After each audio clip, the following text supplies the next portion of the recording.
차가운 대리석 바닥에 날카로운 구두굽 소리가 울렸다.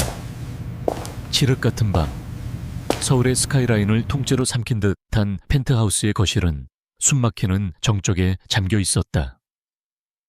강민혁, 미래그룹의 총수이자 이 거대한 유리성의 주인인 그가 방금 화려한 파티에서 돌아온 참이었다. 최고급 실크 셔츠는 흐트러짐 하나 없었지만 그의 매서운 눈에는 피로와 짜증이 뒤섞여 있었다. 그는 얼음이 담긴 크리스털 잔을 집어들며 방 건너편 소파에 앉아있는 아내 한지원을 경멸하듯 쳐다보았다. 그는 보란듯이 늦게 귀가했다. 최근 불거진 그의 스캔들 신인 여배우와의 미루의 사진이 타블로이드 한 면을 장식한 애대한 일종의 시위였다. 그는 한지원이 분노하거나 울부짖거나 혹은 평소처럼 모든 것을 묵인하고 그를 위해 변명거리를 준비해두기를 기대했다. 하지만 그녀는 그저 조용히 앉아 있었다. 그녀의 무표정한 얼굴은 창밖의 도시 야경보다 더 읽기 어려웠다. 민혁은 잔에 위스키를 따르며 비아냥거렸다. 이 시간까지 안 자고 뭘 기다린 거지? 내 변명이라도 듣고 싶어서. 아니면 이혼 서류에 도장이라도 찍을 용기가 생겼나? 한지원은 천천히 고개를 들었다. 그녀의 눈은 메마르고 고요했다. 수년간 이어진 남편의 오만함과 배신 속에서 그녀의 감정은 이미 오래전에 마모되어 버렸다. 그녀는 민혁의 도발적인 질문에 대답하는 대신 천천히 왼손을 들어 올렸다. 10캐럿짜리 다이아몬드. 미래그룹의 안주인이라는 상징이자 그녀를 속박해온 족쇄가 손가락에서 차가운 빛을 발하고 있었다. 그녀는 민혁의 잔을 향해 천천히, 그리고 망설임 없이 손을 뻗었다. 그녀는 반지를 빼내어 민혁이 들고 있던 위스키 잔 속에 그대로 떨어뜨렸다. 퐁 하는 작은 소리와 함께 호박색 액체 속으로 값비싼 보석이 가라앉았다. 얼음과 다이아몬드가 부딪히는 소리는 마치 무언가 단단하게 얼어붙었던 것이 깨지는 소리처럼 들렸다. 민혁의 눈이 놀라움으로 커졌다. 그는 이런 반응을 예상하지 못했다. 이것은 분노도 슬픔도 아니었다. 그것은 완벽한 무관심, 완벽한 단절의 선언이었다. 당신, 지금 뭐 하는 짓이야? 민혁의 목소리가 낮게 깔렸다. 그의 자존심에 예리한 칼날이 그어진 순간이었다. 한지원은 자리에서 일어섰다. 그녀의 몸짓에는 더 이상 이 집에 대한 미련이나 그에 대한 두려움이 남아있지 않았다. 당신의 세상, 당신의 성공, 그리고 당신의 여자들. 마음껏 즐기세요. 난 더 이상 당신의 쇼에 관객으로 참여할 생각이 없으니까. 그녀의 목소리는 얼음장처럼 차가웠지만 이상하게도 또렷했다. 그녀는 이미 현관 옆에 놓아두었던 작은 여행 가방을 들었다. 그 안에는 그녀가 지난 몇 년간 비밀리에 모아온 최소한의 현금과 새 신분증, 그리고 그녀가 직접 설계했던, 그러나 남편의 이름으로 발표되었던 수많은 전략 기획안들의 백업 파일이 담긴 USB 하나가 들어있을 뿐이었다. 그녀는 이 집에서 자신이 이룬 것이라곤 아무것도 가져가지 않았다.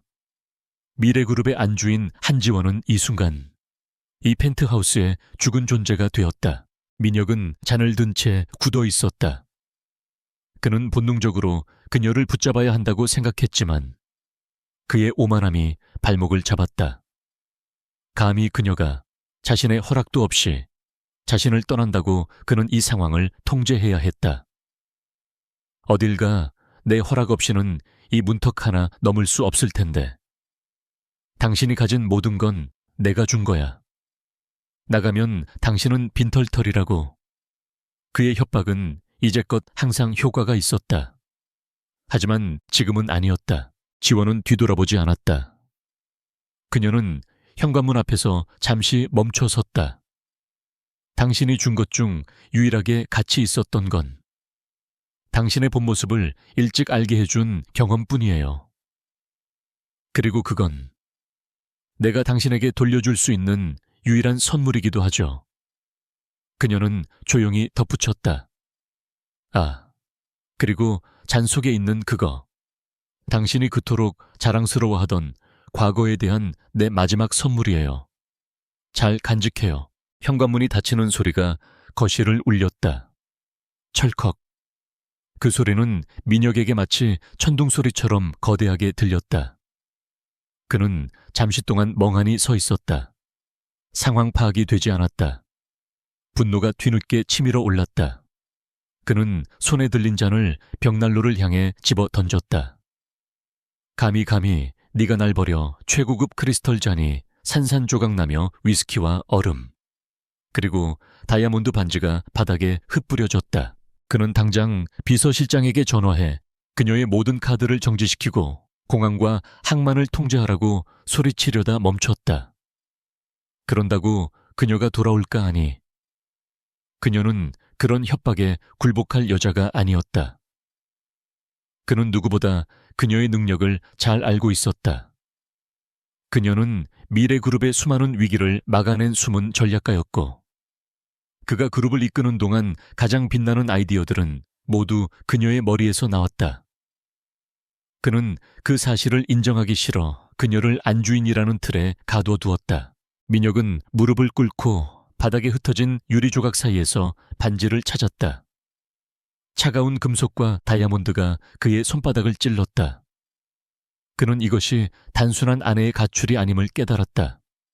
이것은 전쟁의 시작이거나 혹은 그의 완벽했던 제국의 균열이 시작되는 소리였다. 그는 그녀가 어디로 갔을지, 무엇을 할 계획인지 전혀 알 수 없었다. 그녀는 항상 그보다 몇 수 앞을 내다봤으니까. 한편 펜트하우스를 빠져나온 지원은 심호흡을 했다. 차가운 새벽 공기가 폐부 깊숙이 스며들었다. 그녀는 택시를 잡아탔다. 목적지는 강남의 화려한 주택가가 아닌 구로의 낡은 오피스텔 단지 근처에 위치한 작은 공유 오피스였다. 그녀는 지난 몇 달간 이 순간을 치밀하게 준비해왔다. 그녀의 머릿속에는 이미 새로운 계획이 가동되기 시작했다. 택시 창밖으로 미래그룹의 거대한 본사 건물이 스쳐 지나갔다.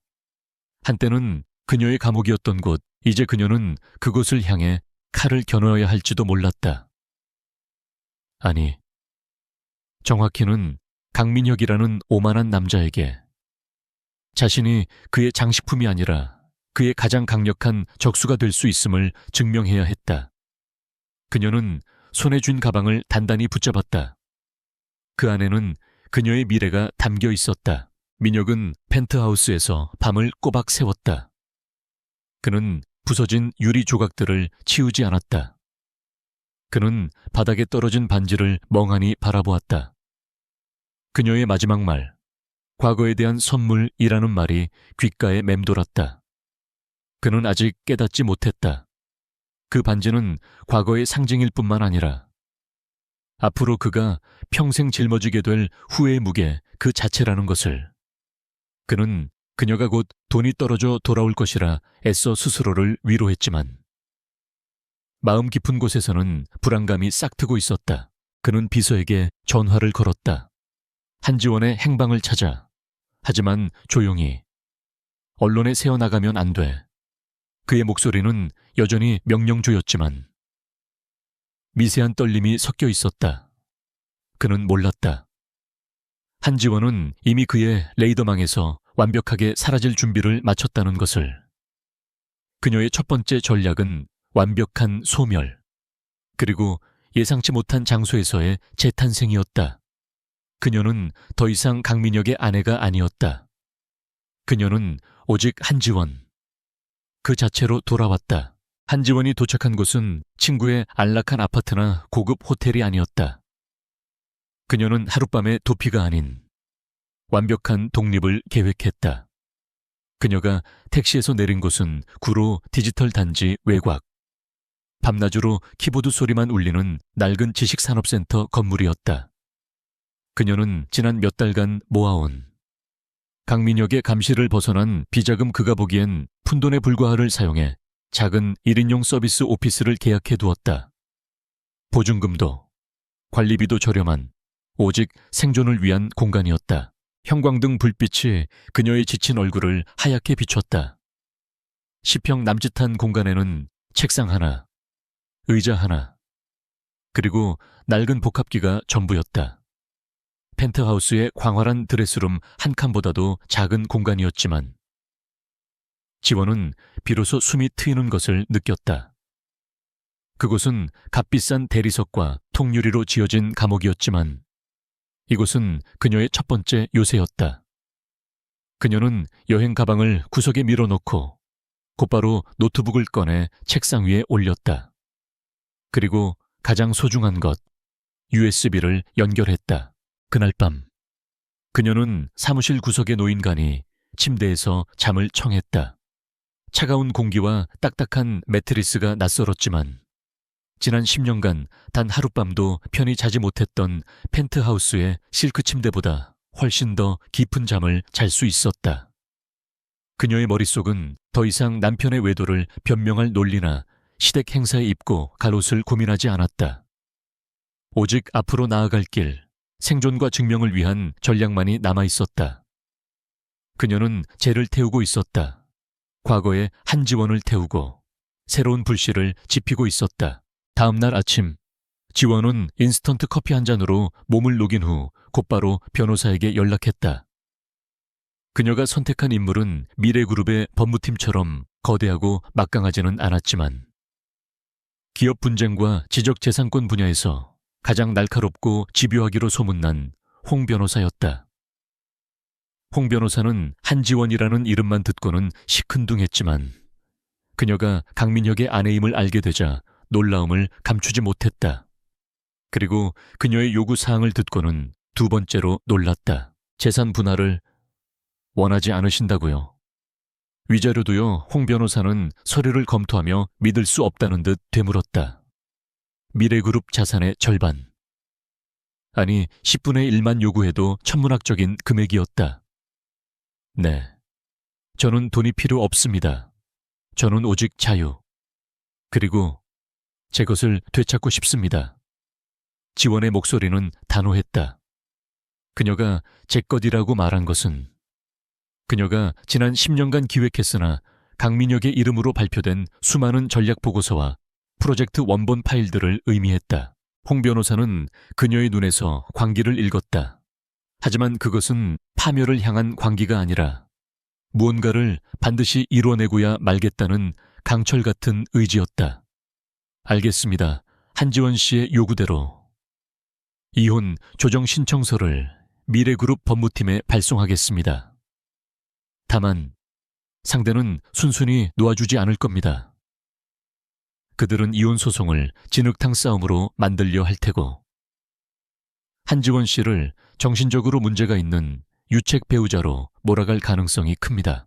지원은 고개를 끄덕였다. 예상하고 있습니다. 하지만 그들이 진흙탕을 준비한다면 저는 그 진흙탕에서 연꽃을 피울 생각입니다.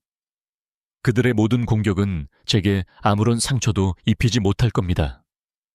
저는 이미 모든 것을 버렸으니까요. 그녀의 평온함은 홍 변호사를 압도했다.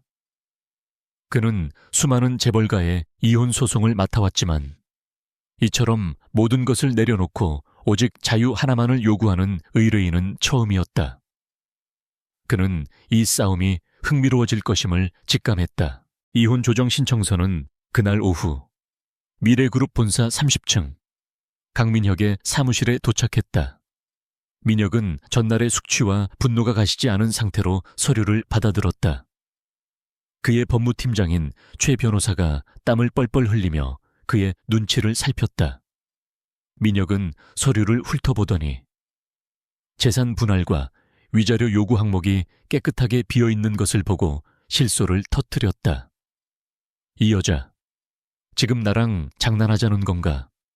돈도 없이 나가서 뭘 어쩌겠다고 자존심 세우는 건가? 하지만 그의 웃음은 서류의 마지막 장, 지적재산권 반환 요구 항목에서 멈췄다. 그녀가 자신이 기획했던 프로젝트 리스트들을 세세하게 나열해 놓은 것을 보자 그의 얼굴이 분노로 일그러졌다.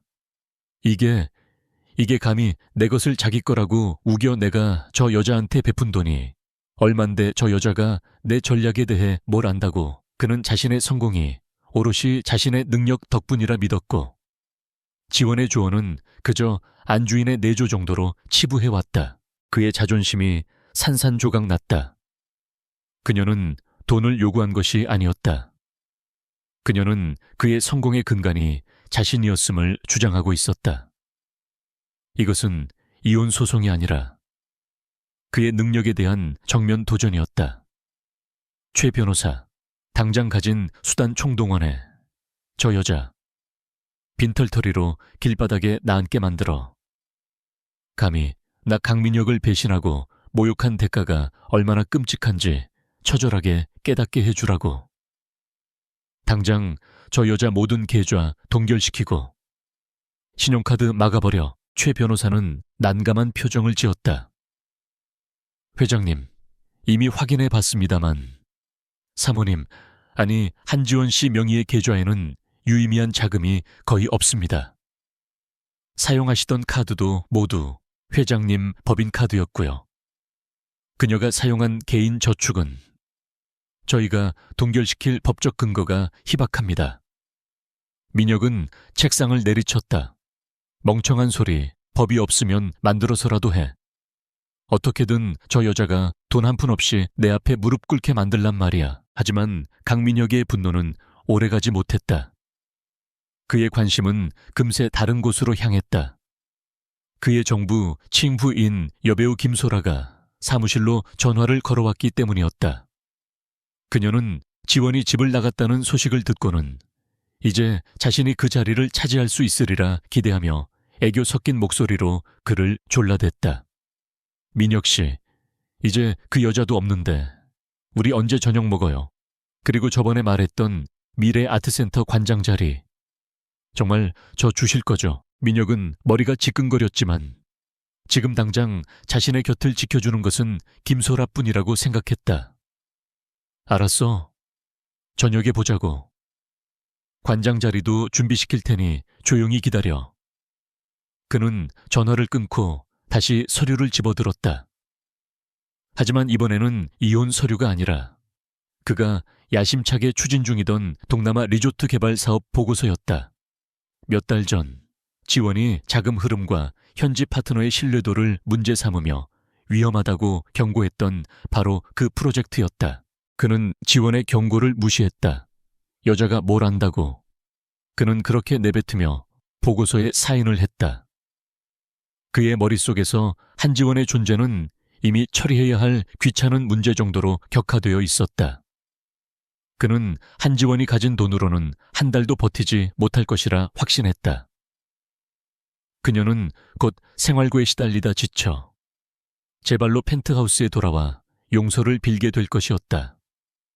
그는 오만하게도 자신이 상대하는 이가 지난 10년간 자신을 속여온 연약한 아내가 아니라 자신을 가장 잘 아는 무서운 전략가임을 인지하지 못했다. 같은 시각 구로의 작은 사무실에서 지원은 강민혁의 법무팀이 보낸 첫 번째 경고장을 확인했다. 즉각적인 이혼 요구 철회 및 명예훼손에 대한 법적 책임 경고. 예상했던 반응이었다. 그녀는 그 문서를 복합기로 스캔해 홍 변호사에게 전송한 뒤 망설임 없이 삭제했다. 그녀는 더 이상 그들의 협박에 감정을 소모하지 않았다. 그녀는 새 문서를 열었다. 이제 방어는 끝났다. 공격을 시작할 차례였다. 그녀는 USB에 담긴 파일들을 열었다.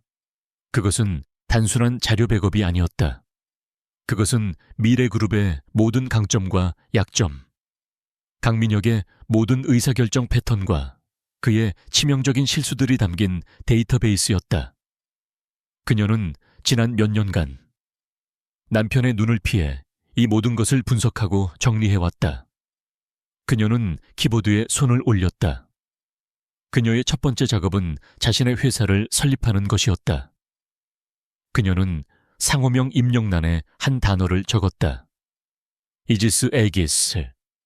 모든 것을 막아내는 방패이자 적에게 방역을 가하는 무기.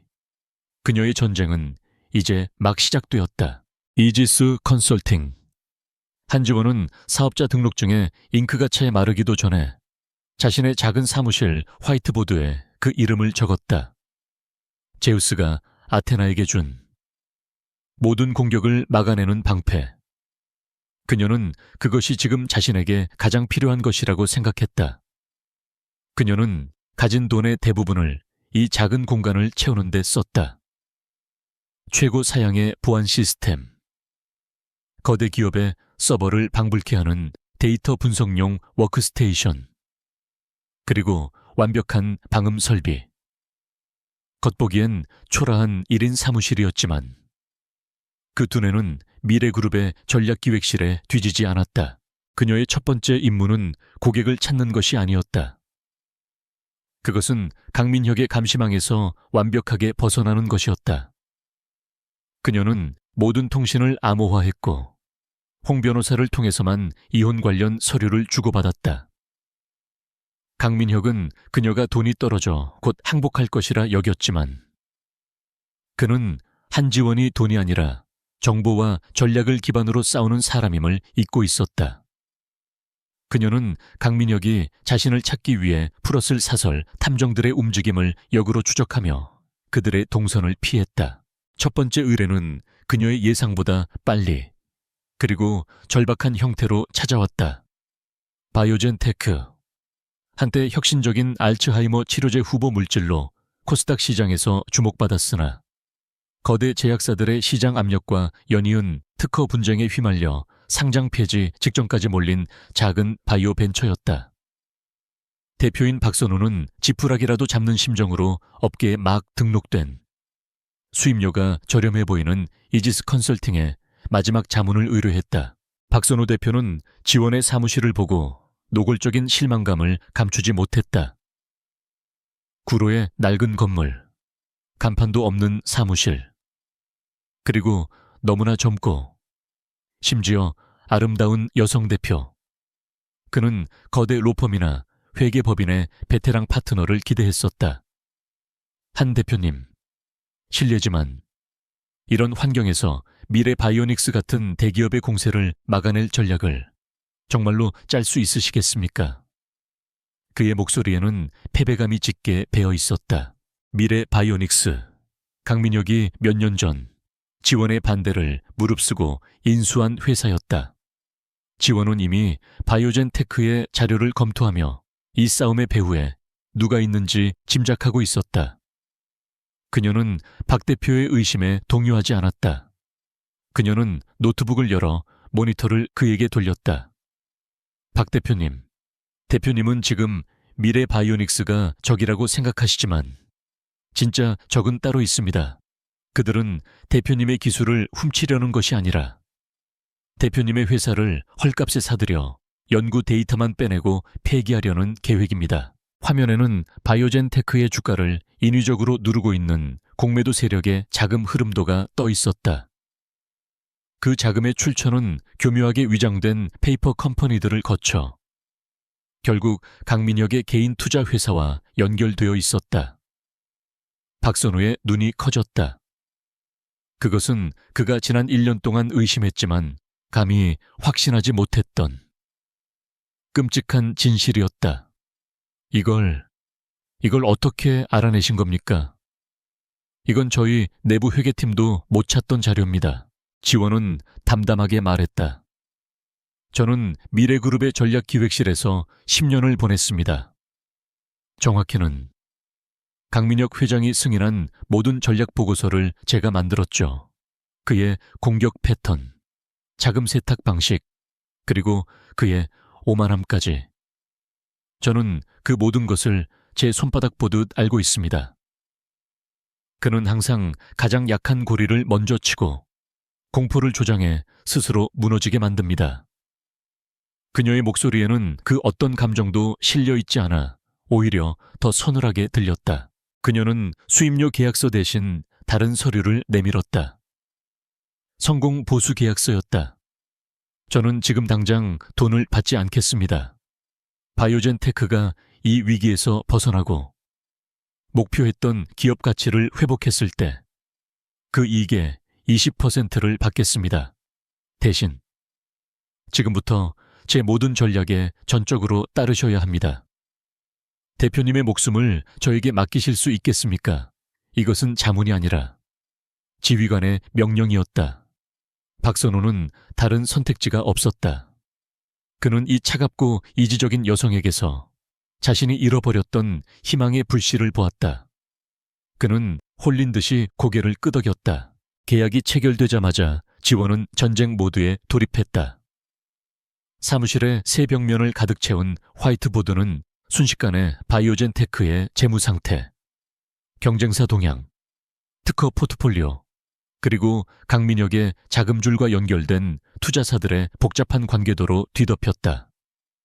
그녀는 지난 10년간 억눌러왔던 분석가로서의 본능을 남김없이 폭발시켰다.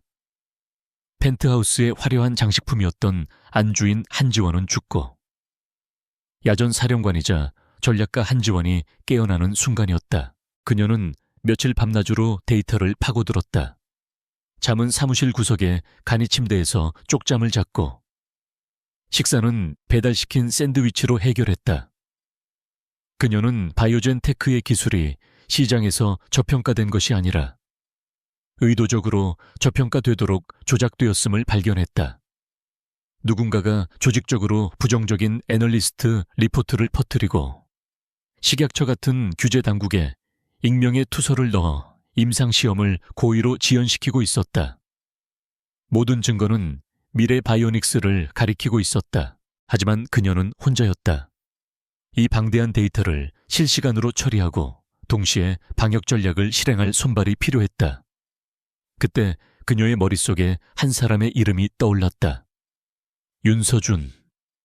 3년 전 미래그룹 전략기획실의 최연소 천재로 불리며 혜성처럼 등장했던 인물. 그는 강민혁이 무리하게 추진하던 동남아 리조트 개발 사업의 위험성을 정확하게 예측하고 직언했다가 조직의 위계 질서를 무너뜨리고 수장의 판단에 도전했다는 이유로 하루아침에 쫓겨났던 비운의 인재였다. 지원은 당시 익명으로 올라오 그 보고서를 읽고 그의 분석이 소름 끼치도록 정확했음을 알고 있었다. 강민혁은 그 보고서를 찢어버렸고 결국 그 사업은 현재까지도 미래그룹의 재무제표를 갉아먹는 거대한 구멍이 되어 있었다.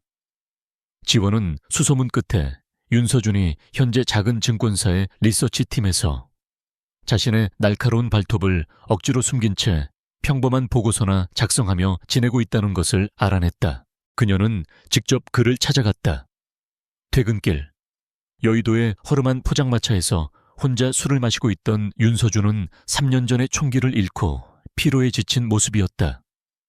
그는 지원을 보자마자 경계심을 드러냈다. 전 회장 사모님, 아니, 한지원 씨, 여기까지 무슨 일이십니까? 설마 저까지 감시하러 오신 겁니까? 아니면 강 회장이 또 무슨 지시를? 그는 강민혁에 대한 깊은 트라우마를 가지고 있었다. 지원은 그의 술잔을 채우는 대신 시원한 물잔을 내밀었다. 윤서준 씨, 3년 전 당신이 작성했던 동남아 리조트 개발 사업 리스크 분석 보고서. 내가 가지고 있습니다. 당신의 분석은 단 하나도 틀리지 않았어요. 만약 강 회장이 당신 말을 들었다면 미래그룹은 수천억의 손실을 피할 수 있었겠죠. 서준의 눈이 세차게 흔들렸다. 그 보고서는 당시 강민혁의 지시로 서버에서 완전히 삭제되었고 그는 자신이 미친놈 취급을 받으며 쫓겨났었다. 저는 더 이상 미래그룹의 사모님이 아닙니다. 이혼 소송 중이고 빈손으로 쫓겨났죠. 지금 이지스 컨설팅이라는 작은 회사를 차렸습니다. 그녀는 바이오젠 테크의 핵심 자료가 담긴 태블릿 PC를 꺼내 그의 앞에 놓았다. 강민혁 회장이 지금 이 회사를 어떻게 무너뜨리고 있는지 보여주죠. 그리고 우리가 그걸 어떻게 막아낼 수 있는지도. 윤서준은 불신이 가득한 눈으로 태블릿을 받아들고 데이터를 훑어보기 시작했다. 그의 눈빛이 점점 변해갔다. 처음에는 놀라움, 다음에는 경악, 그리고 마지막에는 흥분으로 빛났다. 그녀가 제시한 데이터와 분석의 깊이는 그가 미래그룹의 최고 엘리트들 사이에서도 본 적 없는 수준이었다. 그리고 그녀의 분석 끝에 나타난 방역 시나리오는 대담하고도 치밀했다. 그는 고개를 들었다. 이거 정말 대표님이 직접 하신 겁니까? 이 자금 흐름 추적은. 이건 예술입니다. 지원은 고개를 끄덕였다. 강민혁은 당신의 재능을 짓밟았고 내 재능을 10년간 가두어 쏟두었어죠. 윤서준 씨, 나랑 같이 일합시다. 당신이 잃어버린 명예, 그리고 내가 되찾아야 할 이름, 그걸 위해 싸우는 겁니다. 보수는 지금 당장 많이 줄 수 없지만 성공한다면 그 누구보다 큰 보상을 받게 될 겁니다. 우리는 공통의 적을 가지고 있잖아요. 그녀의 제안은 단순한 스카우트가 아니었다. 그것은 복수를 위한 동맹 제안이자 잠자던 사자를 깨우는 포효였다. 윤서준은 오랫동안 지원을 바라보았다. 그는 이 여자가 펜트하우스에서 값비싼 옷이나 입고 파티나 주최하던 무기력한 장식품이 아니었음을 그제야 깨달았다. 그녀는 날카로운 발톱을 숨기고 있던, 아니, 발톱을 갈고 있던 암사자였다. 그는 남은 소주를 단숨에 털어넣고 잔을 내려놓았다. 그리고 그녀가 내민 물잔을 집어들었다. 좋습니다. 제 재능을 이런 곳에서 썩히는 것도 지긋지긋하던 참이었습니다. 언제부터 출근하면 됩니까? 한 대표님, 다음 날 아침 윤서준은 사표를 내고 구로의 작은 사무실로 합류했다. 10평 남짓한 공간은 이제 2명의 천재 전략가로 채워졌다. 그들은 말이 없었다. 오직 키보드 소리와 데이터를 분석하는 날카로운 토론만이 밤낮으로 오갔다. 윤서준은 지원의 방대한 지식과 냉철한 판단력, 그리고 강민혁의 심리를 꿰뚫는 통찰력에 경악했고, 지원은 서준의 창의적인 데이터 모델링과 불도저 같은 실행력에 감탄했다. 그들은 완벽한 파트너였다. 그들은 바이오젠 테크를 위한 방패와 창 전략을 동시에 수립했다. 방패는 미래 바이오닉스가 제기한 특허 소송에 대해 오히려 그들이 바이오젠의 핵심 기술을 도용했다는 증거를 찾아 역소송을 준비하는 것이었다. 지원은 미래그룹 법무팀의 약점을 꿰뚫고 있었다. 그들은 항상 오만했고 승리를 확신했기에 증거 수집에 꼼꼼하지 못했다.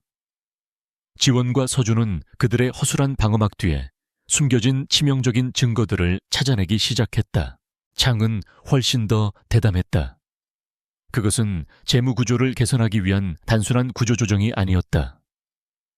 지원은 바이오젠 테크의 알츠하이머 후보 물질이 사실은 유럽의 거대 제약사 노바티스가 수년간 찾고 있던 차세대 기술과 정확히 일치한다는 것을 발견했다. 강민혁은 이 기술의 가치를 몰랐지만 지원은 알고 있었다. 그녀는 강민혁의 자금줄이 닿지 않는 해외 투자자에게 회사의 가치를 제대로 알리고 미래그룹의 소나기에서 벗어날 자금을 확보하는 전략을 세웠다. 윤서준은 이 거대한 계획을 보며 전율했다. 대표님, 이건 단순한 방어가 아닙니다. 이건 바이오젠 테크를 미끼로 미래그룹의 뒤통수를 치는 계획입니다. 만약 성공한다면 강 회장은 막대한 투자금을 날리는 것은 물론이고 업계의 웃음거리가 될 겁니다. 그는 자신이 헐값에 사려던 회사가 황금알을 낳는 거위가 되어 날아가는 것을 지켜봐야 할 테니까요. 그는 흥분을 감추지 못했다. 지원은 화이트보드에 마지막 흐름도를 그리며 말했다. 강민혁은 항상 상대를 얕보고 힘으로 찍어 누르려고 하죠. 그는 자신이 사냥꾼이라고 생각하지만 이번에는 그 자신이 사냥감이 될 겁니다. 박선우 대표에게 연락하세요. 이사회를 소집하라고. 그리고 언론에는 우리가 파산 신청을 준비 중이라는 소문을 흘리세요. 적을 완벽하게 속여야 합니다. 이제 우리가 방역할 시간입니다. 그녀의 눈이 차갑게 빛났다. 이지스의 첫 번째 전투가 시작되고 있었다. 한지원이 계획한 연극은 완벽하게 막이 올랐다. 바이오젠 테크, 유동성 위기로 파산 신청 임박. 이 자극적인 헤드라인은 한지원과 윤서준이 의도적으로 흘린 미래그룹이 통제하는 경제지들을 통해 빠르게 퍼져나갔다. 강민혁은 이 소식을 자신의 사무실에서 아침 보고로 접했다. 그는 승리감에 도취해 코웃음을 쳤다. 결국 이렇게 될 걸. 박선우 그 멍청한 녀석, 내 제안을 거절하더니 꼴 좋군. 그의 법무팀장 최 변호사가 기다렸다는 듯이 말했다. 회장님, 지금이 마지막 남은 기술이라도 헐값에 인수할 적기입니다. 그들이 공식적으로 파산 신청을 하기 전에 우리가 채권단 협상을 주도하며 청산가치로 회사를 인수하는 안을 밀어붙이겠습니다. 강민혁은 만족스럽게 고개를 끄덕였다. 좋아. 이번엔 확실하게 숨통을 끊어버려. 박선우가 제기할 생각조차 못하도록 아주 짓밟아 버리라고. 미래그룹의 공식적인 인수 제안, 사실상 협박에 가까운 이 바이오젠 테크에 전달된 바로 그 순간 한지원의 두 번째 카드가 시장을 강타했다. 그것은 강민혁의 예상을 완전히 벗어나는 것이었다. 국내 언론이 아니라 유럽의 저명한 바이오 매체를 통해 먼저 보도되었다. 스위스 제약 거인 노바티스, 한국의 바이오젠 테크와 차세대 알츠하이머 치료제 후보 물질 독점 라이선스 계약 체결. 이 뉴스는 단순한 투자 유치가 아니었다. 계약 규모는 수천억 원에 달했으며 노바티스가 바이오젠 테크의 독립적인 연구 개발을 보장하는 전략적 파트너십이었다. 동시에 바이오젠 테크는 공식 보도 자료를 통해 미래 바이오닉스가 제기한 특허 소송에 대해 핵심 기술을 도용한 것은 오히려 미래 측이라며 수백억 원대의 반소를 제기했다고 발표했다. 이 모든 것이 단 1시간 만에 일어난 일이었다. 시장은 즉각적으로 반응했다.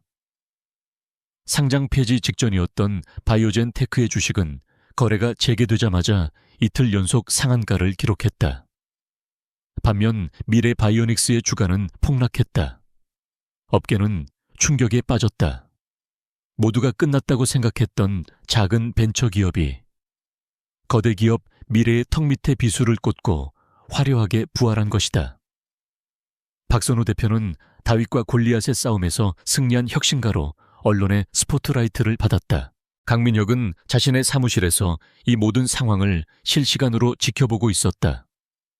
그의 얼굴은 분노로 붉게 달아올랐다. 그는 최고급 유리잔을 벽에 집어 던졌다. 이게 다 무슨 소리야, 최 변호사. 당장 설명해. 파산한다던 놈들이 어떻게 노바티스랑 계약을 해. 그는 자신이 완벽하게 농락당했음을 깨달았다. 누군가가 처음부터 이 모든 판을 짜고 자신을 그 판에 끌어들인 것이었다. 하지만 그는 감히 그 배후를 짐작조차 하지 못했다. 그의 분노가 차에 가라앉기도 전에 더 나쁜 소식이 날아들었다. 그룹 재무담당 CFO가 사색이 되어 회장실로 뛰어들어왔다. 회장님, 큰일 났습니다. 동남아 리조트 사업 건입니다. 그것은 한지원이 과거에 경고했던, 그리고 윤서준이 쫓겨나는 계기가 되었던 바로 그 프로젝트였다. 현지 파트너사의 비리 문제로 정부 감사가 들어갔습니다. 저희가 투자한 수천억 원의 자금이 현지 은행에 동결되었습니다. 강민혁은 의자에서 벌떡 일어섰다. 뭐라고? 그건 이미 해결된 문제 아니었나? 로비 자금은 제대로 들어간 거 맞아. CFO는 땀을 닦으며 말했다. 그 로비 자금을 받은 현지 정치인이 이번 스캔들로 낙마했습니다. 지금 현지 언론에서는 미래그룹이 부패 스캔들에 연루되었다고 대서특필하고 있습니다. 당장 자금을 회수하지 못하면 그룹 전체의 유동성에 심각한 문제가 생길 수 있습니다. 바이오젠 테크에게 당한 굴욕, 그리고 동남아 리조트 사업의 막대한 손실. 연이은 악재의 강민혁은 이성을 잃기 직전이었다. 그는 책임을 돌릴 누군가가 필요했다. 그는 당장 관련 임원들을 모두 해고하라고 소리쳤다. 그의 사무실은 임원들의 비명과 그의 고함으로 아수라장이 되었다. 그는 이 모든 혼란 속에서 몇 달 전 지원이 무심하게 던졌던 말을 떠올렸다. 그 사업, 현지 파트 NER가 너무 깨끗하지 않아요. 발을 잘못 디디면 당신이 쌓아 올린 모든 게 무너질 수도 있어요. 그는 그때 그 말을 비웃었었다. 한편 강민혁이 지옥 같은 하루를 보내는 동안 김소라는 미래 아트센터 관장실에서 호화로운 생활을 즐기고 있었다. 그녀는 강민혁이 사준 명품 드레스를 입고 다음 달에 있을 자신의 관장 취임 기념 파티에 유명 연예인들을 초대할 리스트를 작성하고 있었다. 그녀는 미술관의 복잡한 행정이나 큐레이터들의 전문적인 조언 따위에는 관심이 없었다. 그녀에게 이 자리는 그저 사교계의 여왕이 되기 위한 발판일 뿐이었다. 아트센터의 수석 큐레이터인 오 실장이 조심스럽게 그녀에게 다가왔다. 관장님, 다음 주에 있을 중요한 해외 미술관 교류 전시에 대한 결제 서류입니다. 예산안을 확정해 주셔야. 김소라는 손톱을 다듬으며 신경질적으로 대답했다. 그런 건 실장님이 알아서 해요. 난 지금 더 중요한 일이 있으니까. 아, 그리고 내 파티 케이터링. 신라호텔 최고 등급으로 예약하는 거 잊지 말고요. 민혁 씨 이름으로 달아두면 돼요. 오 실장은 절망적인 표정을 지었다. 아트센터는 지금 김소라의 무능함과 사치로 인해 심각한 재정난과 내부 갈등에 시달리고 있었다. 그녀가 법인카드로 긁어댄 명품과 유흥비가 이미 예산의 상당 부분을 차지했다. 그는 이대로 가다간 몇 년간 공들여 쌓아 올린 아트센터의 명성이 하루아침에 무너질 것을 직감했다. 그는 조용히 물러나 한때 존경했던 한지원 사모님을 떠올렸다. 그녀가 이사회의 일원으로 있을 때 아트센터는 가장 효율적이고 창의적인 시기를 보냈었다. 그날 밤 모든 것을 망친 강민혁은 피로와 분노에 지쳐 아트센터로 향했다. 그는 김솔에게서 위안이라도 받고 싶었다. 하지만 그가 본 것은 자신의 돈으로 화려한 파티를 준비하며 즐거워하는 김소라의 철없는 모습뿐이었다. 그는 사무실에서 터뜨렸던 분노를 그녀에게까지 쏟아냈다.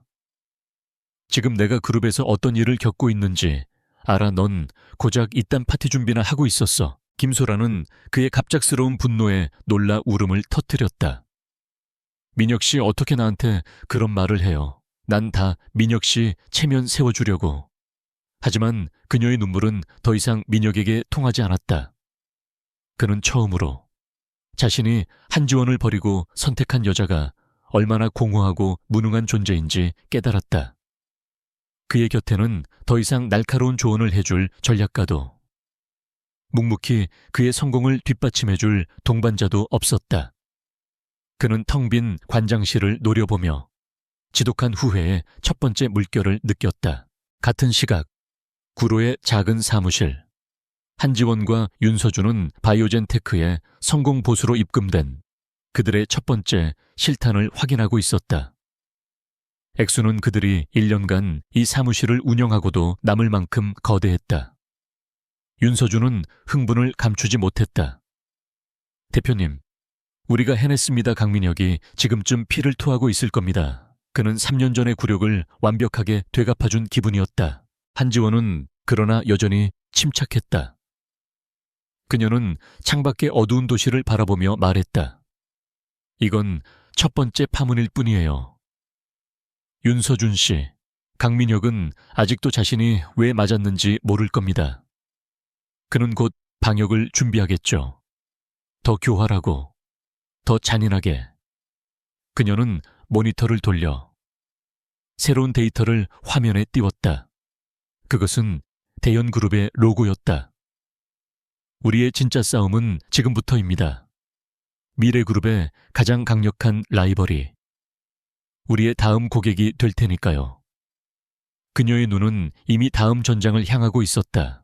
바이오젠테크의 기적적인 부활은 단순한 업계의 가십거리가 아니었다. 그것은 대한민국 재계에 던져진 작지만 날카로운 돌멩이였다. 모두가 골리앗에게 짓밟힐 것이라 예상했던 다윗이 골리앗의 눈을 꿰뚫고 그의 갑옷까지 빼앗아 입은 형국이었다. 시장은 박선우 대표의 혁신적인 기술력에 환호했지만 물밑의 진짜 전략가들은 다른 것을 보고 있었다. 그들은 이 완벽한 역전극을 설계한 미지의 지휘관 이지스 컨설팅의 존재를 주목하기 시작했다. 그 소문은 미래그룹과 수십 년간 대한민국 경제의 양대 산맥을 이루어 온 대현그룹의 심장부에도 도달했다. 미래그룹 본사보다 더 육중하고 고풍스러운 서울 중심부의 대현그룹 본사 회장실. 그곳에서 그룹의 총수 박이현 회장은 조용히 찻잔을 내려놓았다. 그녀는 재계에서 철의 여제로 불리는 인물이었다. 강민혁의 아버지인 강 회장과 동시대에 그룹을 일궜고 남편과 사별한 뒤 홀로 대현을 지금의 반석 위에 올려놓았다. 박이현 회장은 그녀의 충직한 비서실장이 올린 얇은 보고서를 읽고 있었다. 보고서의 제목은 이지스 컨설팅 대표 한지원에 대한 분석. 그녀는 강민혁이 내친 아내가 고작 몇 달 만에 구로의 작은 사무실에서 강민혁의 심장부에 칼을 꽂는 이 모든 과정을 무표정하게 훑어보았다. 그녀의 눈이 바이오젠 테크노바티스 라이선스 아웃과 미래 바이오닉스 특허 역소송 부분에서 잠시 머물렀다. 강민혁이 호랑이 새끼를 곁에 두고도 몰랐군. 아니, 제 손으로 호랑이를 키워서 숲으로 돌려보낸 셈인가. 박이현 회장의 낮은 목소리가 회장실에 울렸다. 비서실장이 조심스럽게 물었다. 회장님, 이지스 컨설팅을 접촉해 보시겠습니까? 지금 벡터 캐피털 건으로 저희 법무팀이 고전하고 있습니다. 박이현은 고개를 저었다. 아니, 내가 직접 만나봐야겠다. 이 여자가 진짜 호랑인지 아니면 강민혁의 무능함 덕에 운이 좋았던 여우인지. 한지원에게 연락이 ST두폰트의 만년필처럼 묵직하고 절제된 목소리에 비서가 전화를 걸어왔다. 한지원 대표님, 대현그룹 박이현 회장님께서 대표님을 뵙고 싶어 하십니다. 지원은 조금도 놀라지 않았다. 바이오젠 테크건을 성공시킨 순간부터 그녀는 박이현 회장이 자신을 찾아올 것임을 알고 있었다. 그녀가 노바티스와의 계약을 서두른 이유 중 하나도 박이현 회장의 눈높이에 맞는 입장권을 얻기 위해서였다. 약속 장소는 대현그룹 본사 건물이 아닌 삼청동에 위치한 대현미술관의 VVIP 룸이었다. 그곳은 박이현 회장이 가장 신뢰하는 소수의 사람만 발을 들일 수 있는 그녀의 개인적인 선격이었다. 지원은 약속 시간 정각에 도착했다. 방 안에는 수백억을 호가하는 김환기의 푸른 점화가 걸려 있었고 그 그림 앞에 박이현 회장이 단정하게 앉아 차를 우리고 있었다. 그녀는 화려한 장신구 하나 없이도 기품이 넘쳤다. 앉아요. 한 대표.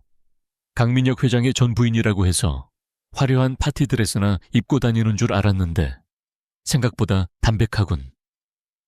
박이현의 첫 마디는 날카로운 견제였다.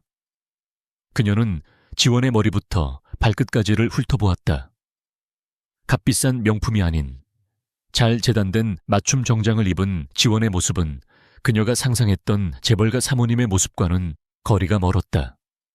지원은 허리를 꼿꼿이 세우고 그녀의 눈을 마주했다. 박 회장님, 저를 부르신 이유가 제 과거의 복장 습관을 논의하기 위함은 아닐 거라 생각합니다. 지원의 목소리는 찻잔 속에 얼음처럼 차갑고 단단했다. 박이현은 순간 놀랐지만 이내 얇은 미소를 지었다. 좋아. 그 눈빛 마음에 드는군. 강민혁이 그 눈빛을 보고도 당신을 내쳤다면 그는 내 생각보다 더 멍청한 위인이야. 그녀는 찻잔을 지원에게 내밀었다. 본론으로 들어가지. 박이현 회장은 태블릿 PC를 꺼내 지원에게 돌렸다. 화면에는 대현전자의 주가 그래프와 함께 벡터 캐피털이라는 생소한 외국계 펀드의 로고가 떠 있었다. 대현전자, 우리 그룹의 핵심이자 내 자존심이야. 그런데 이 벡터라는 놈들이 어디선가 나타나 우리 지분을 미친 듯이 사들이고 있어. 이사회 장악을 위한 적대적 인수합병 M&A 시도지. 박 회장의 목소리가 낮아졌다. 우리 법무팀과 국내 최고 로펌들이 몇 주째 매달렸지만 이놈들 자금 출처를 전혀 파악하지 못하고 있어. 너무 깨끗해. 마치 유령 같아. 하지만 내 직감은 말하고 있지. 이건 단순한 투자가 아니야. 이 뒤에 누군가 있어. 대현을 무너뜨리고 싶어하는 누군가가. 그녀는 지원을 똑바로 바라보았다. 바이오젠 건에서 당신이 보여준 방식, 그게 마음에 들었어. 당신은 적의 심리를 꿰뚫고 그들의 돈줄을 역으로 추적했지. 이것은 의뢰인과 컨설턴트의 대화가 아니었다. 그것은 사자와 사자가 서로의 영역을 확인하는 탐색전이었다. 지원은 태블릿의 데이터를 빠르게 훑어보았다. 그녀의 뇌는 이미 벡터 캐피털의 자금 이동 패턴과 공시 자료를 분석하기 시작했다. 불가능해 보이는 임무군요. 상대는 수조 원을 움직이는 글로벌 펀드고 저는 구로의 10평짜리 사무실을 쓰는 신생 업체입니다. 왜 저라고 생각하십니까? 박이현은 차를 한 모금 마셨다. 나는 내 아들놈들보다 더 오래 이 바닥에서 싸웠어. 그래서 알지. 거대한 성은 아주 작은 균열로 무너지는 법이야. 당신은 그 균열을 찾아내는데 천부적인 재능이 있어. 그리고 그녀는 잠시 말을 멈췄다. 당신은 강민혁을 알아. 나는 이번 공격의 배후에 미래그룹, 아니, 강민혁이 있다고 강하게 의심하고 있거든. 그놈은 자기 아버지를 뛰어넘고 싶어서 안달이 난 놈이고 그러기 위해선 나를 밟고 일어서야 한다고 생각할 테니까. 지원은 태블릿을 내려놓았다. 박이현의 직감은 정확했다. 그녀 역시 이 자료를 보는 순간 강민혁 특유의 공격적이고 무모한 자금 동원 방식을 떠올렸다. 하지만 지금은 그것을 인정할 때가 아니었다. 회장님, 이지스 컨설팅의 원칙은 의뢰인의 비밀을 완벽하게 보장하는 것입니다. 설령 그 배후에 제 전 남편이 있다 하더라도 제게는 오직 의뢰인의 이익만이 중요할 뿐입니다. 다만 이 싸움은 바이오젠과는 비교가 안 될 정도로 거대합니다. 제 모든 것을 걸어야 할지도 모릅니다. 그래서 할 수 있겠나? 박이현이 단도직입적으로 물었다. 지원은 잠시 창밖의 고요한 미술관 풍경을 바라보았다. 이것은 도약이었다. 바이오젠이 그녀의 생존을 위한 싸움이었다면 이것은 그녀의 능력을 세상에 증명하고 강민혁과 동등한 혹은 그 이상의 무대에서 싸울 수 있는 자격을 얻는 시험대였다. 그녀는 고개를 돌려 박이현의 눈을 정면으로 응시했다. 하겠습니다. 대신 조건이 있습니다. 지금부터 저에게 대현전자의 모든 보안 데이터에 접근할 수 있는 최고 등급의 권한을 주십시오. 그리고 제가 누구를 지목하든 그가 설령 회장님의 최측근이라 하더라도 즉시 조사할 수 있게 해주셔야 합니다. 박이현의 눈이 빛났다. 두려움 없는 요구. 그것은 자신감의 표현이었다. 좋아. 원하는 건 뭐든 지원하지. 단, 실패한다면 알지. 이 업계에서 당신 이름은 영원히 사라지게 될 거야. 지원은 자리에서 일어났다. 실패는 제 전략에 없습니다. 회장님, 그녀는 정중하게 목례를 하고 방을 나섰다. 박이현은 혼자 남아 식어가는 찻잔을 보며 나직이 중얼거렸다. 저 눈빛, 젊은 시절의 나를 보는 것 같군. 강민혁, 넌 정말 돌이킬 수 없는 실수를 한 거야. 지원은 미술관을 나오자마자 윤서준에게 전화를 걸었다. 그녀의 목소리는 흥분으로 미세하게 떨리고 있었다. 윤서준 씨, 지금 당장 사무실로 복귀해요. 그리고 서버 용량 최대로 확보하고 방화벽 최고 등급으로 올려요. 우리 방금 대한민국에서 가장 큰 전쟁의 지휘권을 따냈어요. 윤서준은 그녀의 목소리에서 심상치 않은 기운을 느꼈다. 대표님, 설마 대현, 그래요? 대현그룹, 적대적 M&A 방어전이에요. 지금부터 우린 24시간 전시 체제입니다. 컵라면 박스로 사다 놓고 간이 침대 펼쳐요. 우리가 상대할 적은 미래그룹보다 더 거대하고 교활할지 몰라요. 지원은 전화를 끊고 구로의 사무실로 향하는 택시에 몸을 실었다. 그녀의 작은 사무실은 이제 수십조 원이 걸린 전쟁의 가장 은밀하고 강력한 사령부가 될 터였다. 같은 시각, 미래그룹 회장실. 강민혁은 바이오젠과 동남아 리조트권으로 쌓인 결제 서류에 파묻혀 있었다. 그의 신경은 온통 그룹 내부의 불만을 잠재우고 아버지인 강 회장의 질책을 피하는 데 쏠려 있었다. 비서가 조심스럽게 보고했다. 회장님, 대현그룹이 최근 벡터 캐피털이라는 펀드의 공격을 받고 있는 것 같습니다. 주가가 연일 하락하고 있습니다. 민혁은 서류에서 눈을 떼지도 않고 대답했다. 박이현 그 노친네도 이제 한물 같군. 잘 됐네.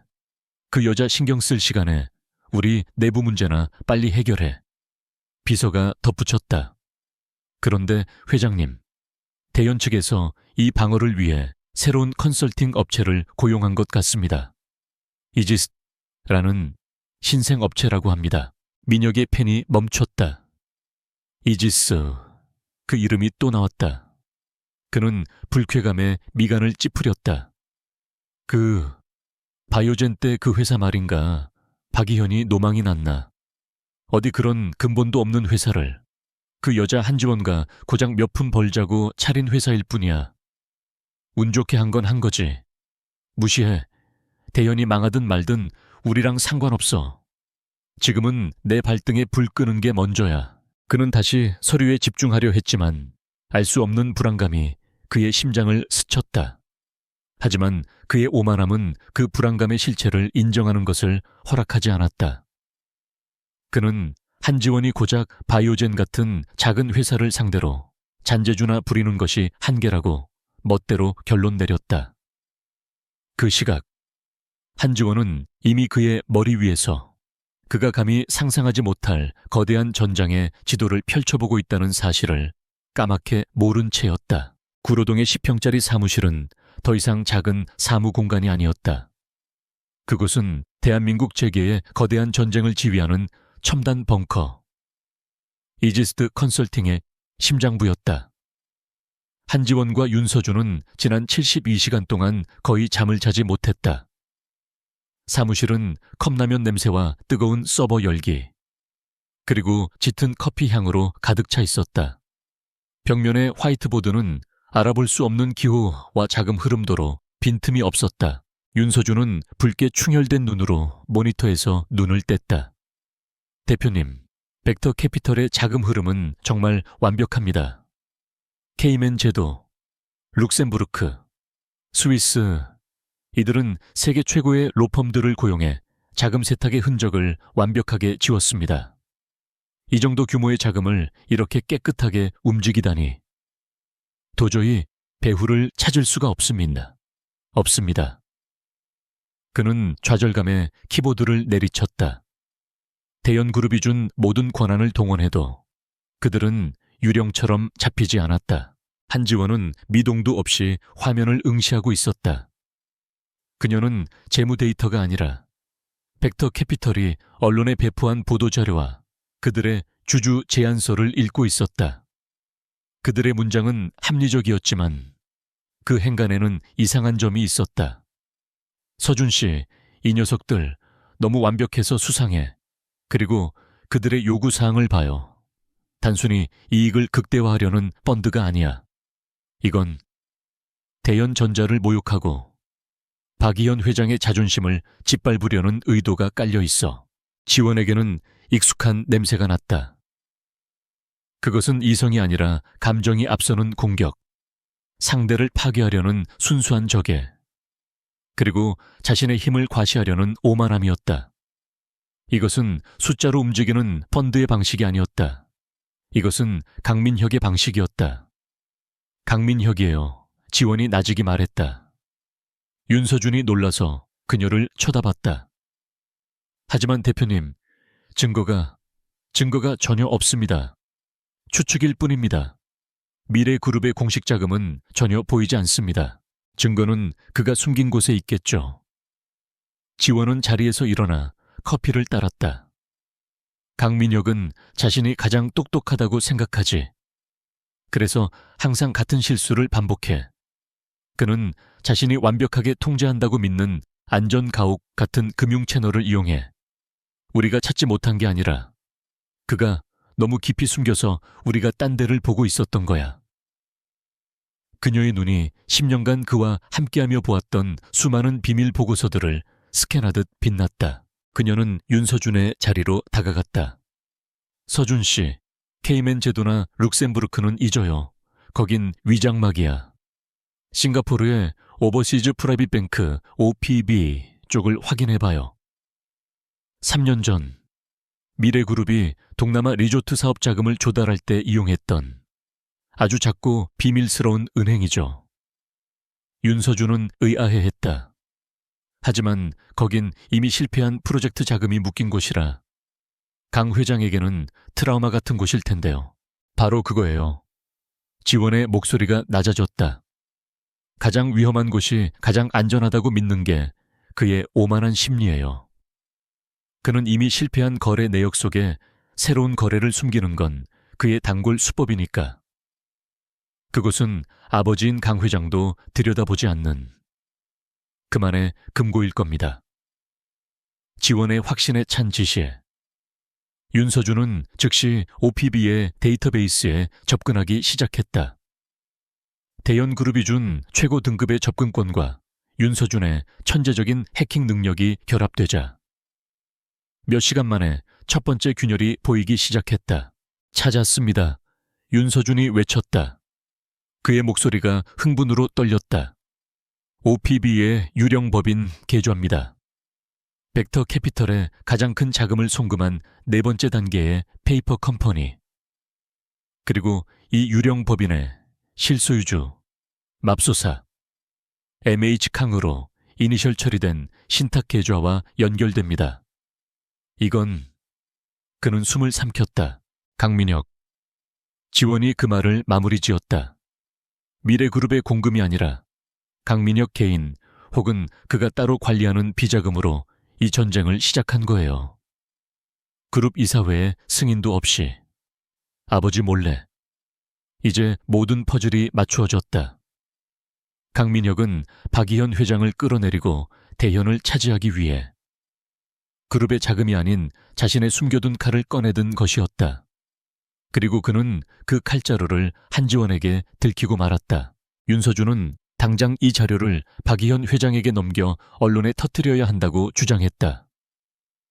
이것만 터뜨리면 강민혁은 끝장입니다. 명백한 횡령, 배임 혐의로 사회에서 매장시킬 수 있습니다. 하지만 지원은 차갑게 고개를 저었다. 아니요, 지금 터뜨리면 강민혁은 꼬리 자르기를 할 거예요. 저 유령 법인 하나 파산시키고 벡터 캐피털은 단순한 투자 실패로 끝날 겁니다. 우리는 가장 강력한 무기를 너무 일찍 소진하게 돼요. 그녀는 화이트보드 중앙에 두 개의 큰 원을 그렸다. 하나는 뱅거 디펜스, 다른 하나는 역공 오펜스어이라고 적었다. 우리의 목표는 단순히 대현을 방어하는 게 아니에요. 우리의 목표는 강민혁이 스스로 판 무덤에 들어가게 만드는 겁니다. 그리고 그가 다시는 기어 나오지 못하게 입구를 봉인하는 거죠. 그녀의 눈은 얼음장처럼 차가웠고 그 안에는 강민혁을 향한 그 어떤 개인적인 감정도 남아있지 않았다. 오직 전략가의 냉철함 뿐이었다. 반교 전략, 즉시 대현 이사회를 소집해서 포이즌필 조항을 도입합니다. 그녀는 복잡한 금융용어를 나열하기 시작했다. 벡터 캐피털, 즉 강민혁이 지분 15%를 확보하는 순간 그들을 제외한 모든 기존 주주들에게 현재 주가의 절반 가격으로 신주를 매입할 권리를 주는 겁니다. 강민혁은 자신의 지분이 휴지 조각이 되는 것을 막기 위해 지금 가진 돈의 2배, 3배를 더 쏟아부어야 할 거예요. 윤서준은 감탄했다. 그야말로 독약이네요. 돈으로 찍어 누르려던 자에게 돈의 지옥을 보여주는 전략입니다. 하지만 강민혁이 돈이 정말 많다면 그마저도 감수할 수 있지 않을까요? 지원은 펜 끝으로 역공이라고 적힌 원을 가리켰다. 그래서 역공이 필요하죠. 그녀는 역공이라고 적힌 원 밑에 한 단어를 더 적었다. 미래그룹 이사회. 강민혁은 지금 미래그룹의 공금이 아니라 자신의 비자금과 미래그룹의 해외 법인 자금을 몰래 빼돌려 쓰고 있어요. 이것이 알려지면 그는 아버지인 강 회장에게조차 용서받지 못할 겁니다. 이건 명백한 횡령이자 배임이에요. 그는 대현을 인수하는데 눈이 멀어 자신이 저지르는 범죄의 무게를 모르고 있죠. 그녀는 태블릿을 집어들었다. 우리는 이 증거를 언론이 아니라 미래그룹의 사회이사들과 기관 투자자들에게 직접 보낼 겁니다. 지원은 익명으로 작성될 보고서를 구상하기 시작했다. 그 내용은 벡터 캐피털의 실체를 폭로하는 것이 아니었다. 그것은 미래그룹 CEO 강민혁의 도덕적 해이와 불법적인 자금 유용이 미래그룹의 주주 가치를 어떻게 훼손하고 있는가에 대한 아주 냉철하고 논리적인 고발장이 될 터였다. 그녀는 계속해서 전략을 설명했다. 보고서는 익명으로. 하지만 미래그룹 내부 사정에 정통한 자가 아니면 알 수 없는 치명적인 정보들을 담을 겁니다. 예를 들면 동남아 리조트 사업 실패의 진짜 원인이 그의 독단적인 판단 미스였다는 증거 같은 것들 말이죠. 투자자들은 강민혁이 대현을 공격하느라 미래그룹을 구렁텅이로 몰아넣고 있다고 생각하게 될 겁니다. 강민혁은 박이현 회장을 공격했지만 정작 그의 등 뒤에서 칼을 꽂는 건 그의 아버지 강 회장과 그에게 돈을 맡긴 투자자들이 될 겁니다. 우리는 그들에게 강민혁을 제거할 명분과 증거를 동시에 제공하는 거예요. 그는 자신이 가장 믿었던 돈과 권력, 그리고 이사회로부터 동시에 버림받게 될 겁니다. 윤서준은 이 거대하고 잔인한 계획에 소름이 돋았다. 한지원은 강민혁을 사회적으로 그리고 경제적으로 완전히 매장시킬 계획을 세우고 있었다. 지원은 즉시 박이현 회장에게 연락해 긴급 면담을 요청했다. 그녀는 박 회장에게 강민혁과의 연결 고리 증거를 보여주었다. 박이현은 예상했다는 듯 굳은 표정을 지었지만 자신의 가장 큰 적이 그토록 무모한 방식으로 자신을 공격했다는 사실에 분노했다. 지원은 포이즌필 전략과 역공 계획을 간략하게 보고했다. 박 회장은 증거를 묻지 않고 그녀의 확신에 찬 목소리만 듣고도 즉시 이사회를 소집했다. 박이현 회장은 정원을 위임했다. 한 대표, 망설이지 말고 해. 강민혁 그 오만한 녀석의 버르장머리를 고쳐놔. 대현은 당신의 방패가 되어줄 테니 당신은 칼을 휘둘러. 박 회장의 전폭적인 지지 아래 대현그룹은 즉각적으로 임시 이사회를 열어 포이즌필 도입을 결의하고 공시했다. 대현그룹이 적대적 M&A에 대한 방어 전략 포이즌필을 공시한 날 주식시장은 잠시 술렁였다. 미래그룹 본사 30층. 강민혁은 그 공시를 보고 비웃었다. 고작 한다는 게 구시대적인 포이즌필 박이현, 그 노친네도 이제 한물 같군. 돈으로 밀어붙이면 그만이야. 자금 준비해. 신주 물량까지 전부 사들일 테니까. 그는 여전히 이 싸움의 지휘관이 한지원이라는 사실은 꿈에도 몰랐고 그저 대현의 늙은 이사진이 내놓은 뻔한 수라고 생각했다. 바로 그날 오후 미래그룹의 주요 사회 이사들과 그룹에 가장 많은 돈을 투자한 국민연금 및 해외 국부펀드 운용 책임자들의 개인 이메일로 발신자 불명의 암호화된 파일 하나가 전송되었다. 미래그룹의 잠재적 리스크에 대한 긴급 보고서. 보고서는 매우 정중하고 논리적이었지만 그 내용은 CEO 강민혁이 그룹을 사유화하고 있으며 즉각적인 감사가 필요하다는 경고로 가득 차 있었다. 강민혁은 몰랐다. 그가 박이현 회장을 향해 쏜 화살이 이제 방향을 틀어 자신의 심장을 향해 날아오고 있다는 것을. 그는 자신의 오만함이라는 안개 속에서 한지원이 설계한 거대한 함정의 한가운데로 스스로 걸어 들어가고 있었다. 이지스의 방패는 적의 공격을 막아냈고 이제 이지스의 창이 적의 심장을 겨누고 있었다. 한지원이 설계한 두 개의 칼날은 정확하고 무자비하게 강민혁의 심장과 미래그룹의 명주를 향해 날아들었다. 첫 번째 칼날, 포이즌 필은 강민혁의 자금줄을 정면으로 겨눴다. 그는 대현전자의 지분을 추가로 확보하기 위해 자신이 동원할 수 있는 모든 비자금을 쏟아부어야 하는 함정에 빠졌다. 그가 멈칫하는 순간 벡터 캐피털의 지분은 휴지 조각이 될 터였다. 그는 울며 겨자 먹기로 싱가포르의 비밀 계좌를 바닥까지 긁어모았다. 두 번째 칼날. 익명의 보고서는 그의 등 뒤에서 날아와 박혔다. 미래그룹의 주요 사회 이사들과 기관 투자자들은 충격에 빠졌다. 보고서는 CEO 강민혁이 동남아 리조트 사업 실패를 은폐하고 그룹의 자원을 불법적으로 유용해 정체불명의 펀드 벡터 캐피털에 투자하고 있으며 이는 명백한 배임 행위라고 조목조목 지적했다. 증거는 너무나 상세하고 정확해서 반박할 여지가 없었다. 미래그룹의 주가는 개장과 동시에 폭락했다. CEO 리스크가 시장을 덮쳤다. 투자자들의 항의 전화가 빗발쳤고 사회이사들은 긴급 이사회를 소집하라고 목소리를 높였다. 그룹 본사는 아침부터 벌집을 쑤신 듯 혼란에 빠졌다. 강민혁은 이 모든 상황을 믿을 수 없었다. 그는 박이현 회장이 고작 포이즌 필 따위로 자신을 막을 수 있다고 생각하지 않았다. 하지만 내부에서 터진 이 반란은 그의 예상을 완전히 벗어난 것이었다. 그는 비서실장에게 고함을 질렀다. 내부 유출이야. 당장 색출해. 누가 감히 내 정보를 저 노친네에게 팔아넘긴 거야. 하지만 그의 분노는 공허하게 울렸다. 그는 자신이 박이현이라는 거대한 적과 싸우는 동시에 익명의 내부 고발자라는 보이지 않는 적과도 싸워야 한다는 사실을 깨달았다. 두 개의 전선에서 동시에 공격받자 그의 오만했던 전략은 순식간에 무너져 내렸다. 벡터 캐피털은 결국 백기를 들었다. 강민혁은 추가 자금 투입을 포기할 수밖에 없었다.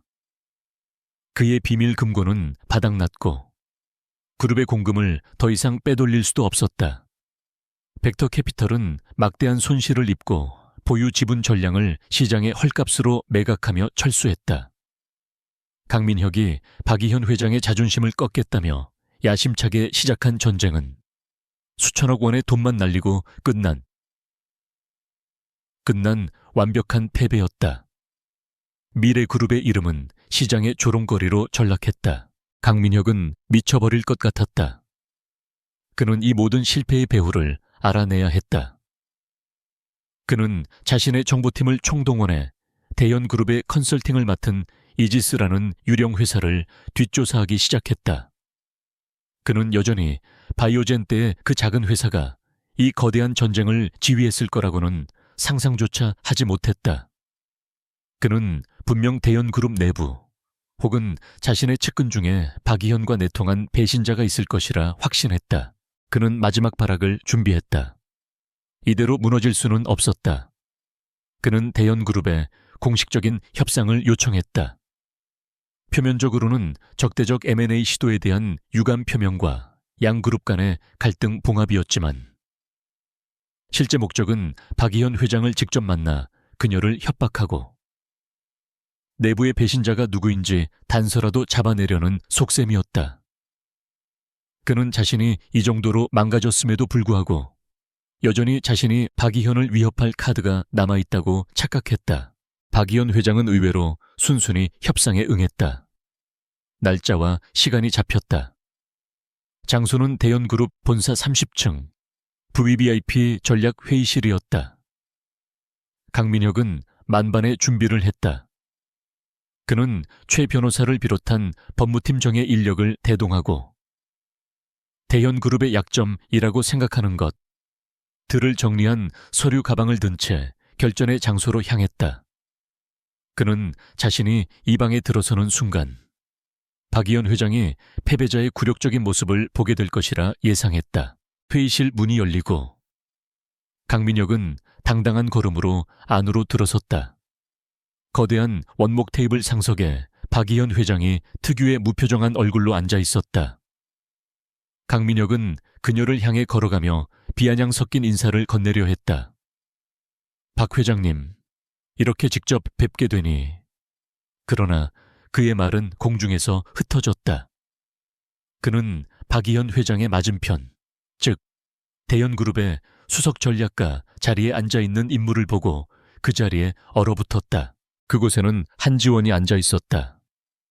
10년간 그의 집무실 서재 구석에서 묵묵히 자료나 정리하던, 파티장에서 값비싼 드레스를 입고 영혼 없이 웃던 그의 아내. 한지원이 아니었다. 그녀는 날카로운 맞춤 정장을 입고 머리를 단정하게 올린 채 수십억짜리 프로젝트를 지휘하는 프로페셔널의 얼굴을 하고 있었다. 그녀의 눈은 강민혁을 바라보고 있었지만 그 안에는 그 어떤 감정의 동요도 없었다. 마치 처음 보는 비즈니스 상대를 분석하듯 차갑고 냉철했다. 이것이 그들의 재회였다. 펜트하우스에서 그녀가 반지를 던지고 나간 그날 밤 이후 처음으로 마주하는 순간이었다. 강민혁은 숨이 멎는 것 같았다. 그의 머릿속에서 수만 개의 퍼즐 조각이 순식간에 맞춰졌다. 바이오젠 테크의 역전극, 이지스 컨설팅이라는 이름, 그리고 이번 대연그룹 방어전에 소름 끼치도록 정확했던 내부 공격. 이 모든 것이 눈앞에 저 여자, 자신이 무시하고 짓밟았던 한지원의 작품이었음을 깨달았다. 당신이... 강민혁의 목소리가 격렬한 충격으로 떨려 나왔다. 그의 오만한 가면. 세상을 다 가진 듯한 시오의 가면이 산산조각 나는 순간이었다. 그는 자신이 세상에서 가장 멍청한 짓을 저질렀음을 깨달았다. 그는 자신의 가장 강력한 무기를 제 손으로 버렸고 그 무기가 이제 적의 손에 들려 자신의 심장을 겨누고 있었다. 박희현 회장은 이 숨막히는 침묵을 깼다. 그녀는 강민혁을 쳐다보지도 않고 한지원을 향해 턱짓했다. 한 대표, 저 어리석은 분에게 우리가 왜 오늘 이 자리를 마련했는지 설명해 주도록 해요. 한지원은 자리에서 일어났다. 그녀의 움직임은 물 흐르듯 자연스러웠고 그 어떤 망설임도 없었다. 그녀는 회의실 전면에 거대한 스크린을 켰다. 강민혁 회장님, 오늘 이 자리는 협상이 아닌 대연그룹의 공식적인 최후 통첩을 위한 자리입니다. 그녀의 목소리는 회의실 전체를 울렸다. 스크린의 첫 번째 화면이 떴다. 그것은 벡터 캐피털의 복잡한 자금 흐름도였다. 그리고 그 정점에는 싱가포르 OPB 은행의 유령 법인 MH캉이라는 이니셜이 선명하게 박혀 있었다. 강민혁은 다리가 풀리는 것을 느꼈다. 그녀가, 한지원이 그의 가장 은밀한 비자금 계좌까지 꿰뚫고 있었다. 이건 조작이야, 명예훼손이라고. 그가 소리쳤지만 그의 목소리에는 힘이 실리지 않았다. 한지원은 눈 하나 깜짝하지 않고 다음 화면으로 넘겼다. 그것은 미래그룹의 내부 감사 자료와 동남아 리조트 사업의 손실 보고서였다. 강 회장님은 대현그룹을 공격하기 위해 미래그룹의 공금을 불법적으로 유용하셨습니다.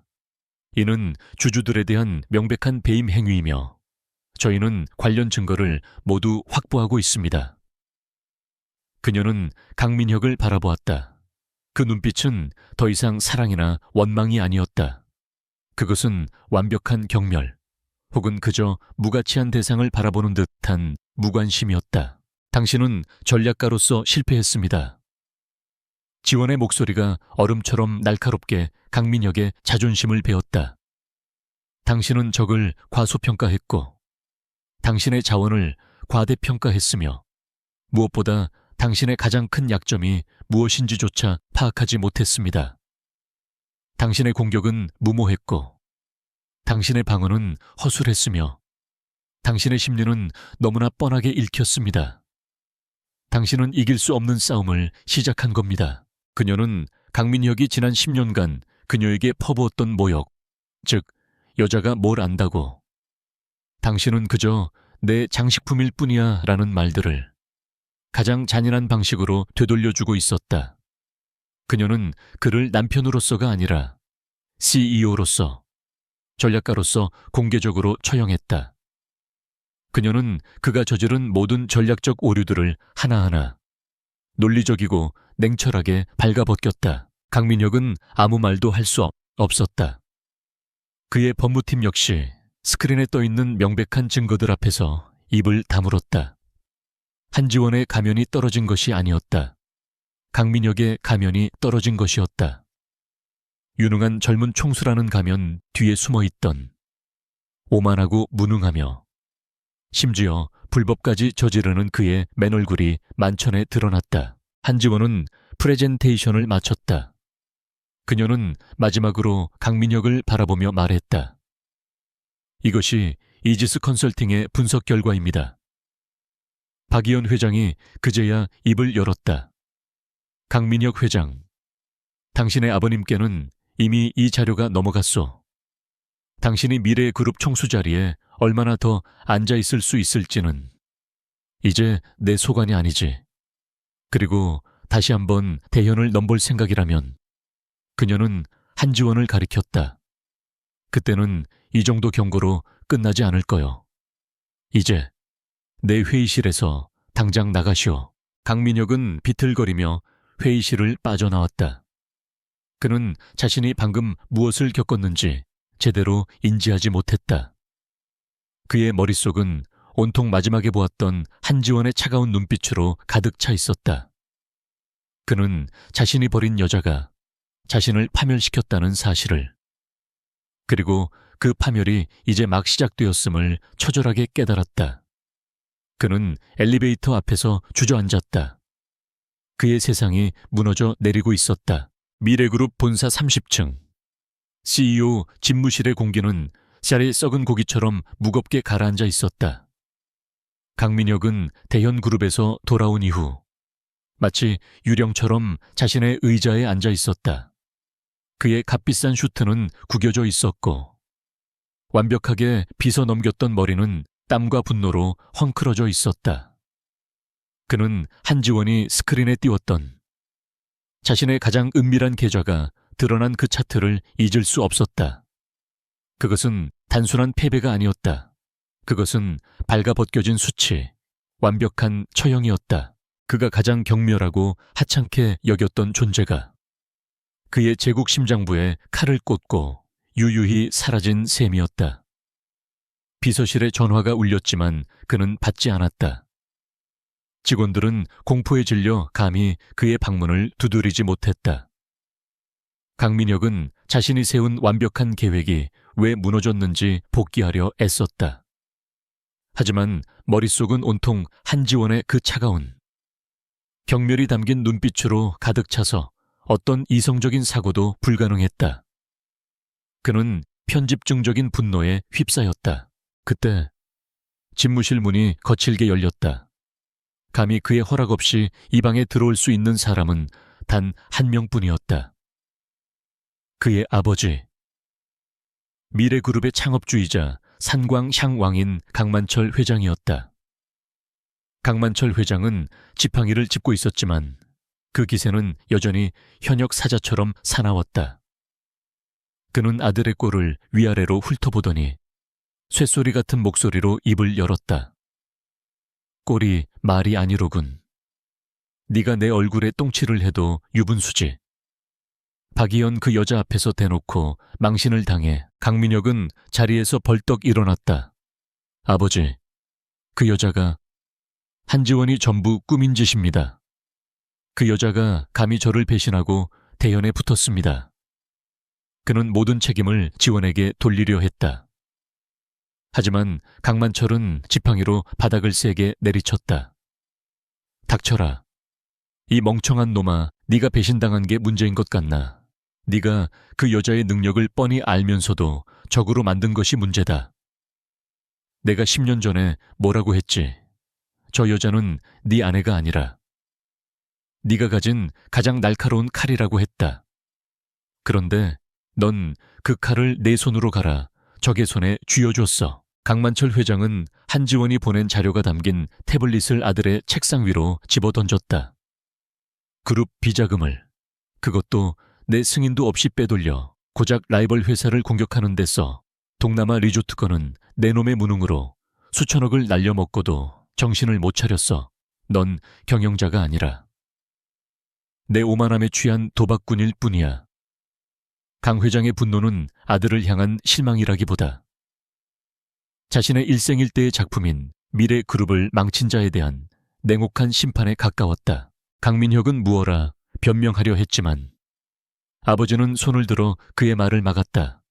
당장 내일 아침 긴급 이사회가 소집될 거다. 안건은 내 놈의 CEO 직무정지 및 특별감사위원회 발족이다. 강민혁의 눈이 공포로 커졌다. 아버지, 그건 안 됩니다. 저한테 기회를 한 번만 더 주시면. 강만철은 차갑게 그를 내려다보았다. 기회는 이미 내게 주어진 가장 큰 기회. 한지원이라는 전략가를 네 발로 걷어찼다. 당분간 모든 경영에서 손 떼. 내 눈앞에서 사라져. 그룹은 내가 다시 맡는다. 강만철 회장은 돌아서서 집무실을 나갔다. 쾅 하고 닫히는 문은 강민혁의 시대가 끝났음을 알리는 사형 선고처럼 울렸다. 그는 의자에 주저앉았다. CEO 직무정지. 그것은 그에게 사형 선고나 다름없었다. 그의 모든 권력, 그의 모든 자부심은 미래그룹 총수라는 직함에서 나왔다. 그것이 사라진 순간 그는 아무것도 아니었다. 그는 처음으로 한지원이 떠난 것이 단순한 이혼이 아니라 자신의 몰락의 시작이었음을 뼈저리게 깨달았다. 이 소식은 빛의 속도로 퍼져나갔다. 가장 먼저 반응한 사람은 김소라였다. 그녀는 미래 아트센터 관장실에서 다음 달 파티에 입을 드레스를 고르고 있었다. 하지만 그녀에게 걸려온 사교계 지인의 전화 한 통이 모든 것을 바꾸었다.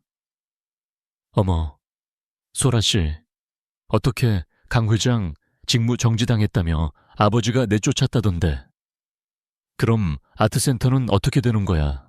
내 파티도 취소되는 거 아니니? 김소라의 손에서 최고급 샴페인 잔이 떨어져 박살이 났다. 그녀의 얼굴이 하얗게 질렸다. 강민혁의 권력은 곧 그녀의 돈이자 명예였다. 그가 무너지면 그녀 역시 모든 것을 잃게 된다. 그녀는 떨리는 손으로 강민혁에게 전화를 걸었지만 돌아오는 것은 신경질적인 고함뿐이었다. 지금 바빠 쓸데없는 소리 할 거면 끊어. 쾅 하고 전화가 끊겼다. 그녀는 이 배가 침몰하고 있음을 직감했다. 김소라는 재빨리 머리를 굴렸다. 그녀는 강민혁의 정부로 지내며 그의 오만한 성격을 잘 알고 있었다. 그는 절대 이대로 순순히 물러나지 않을 터였다.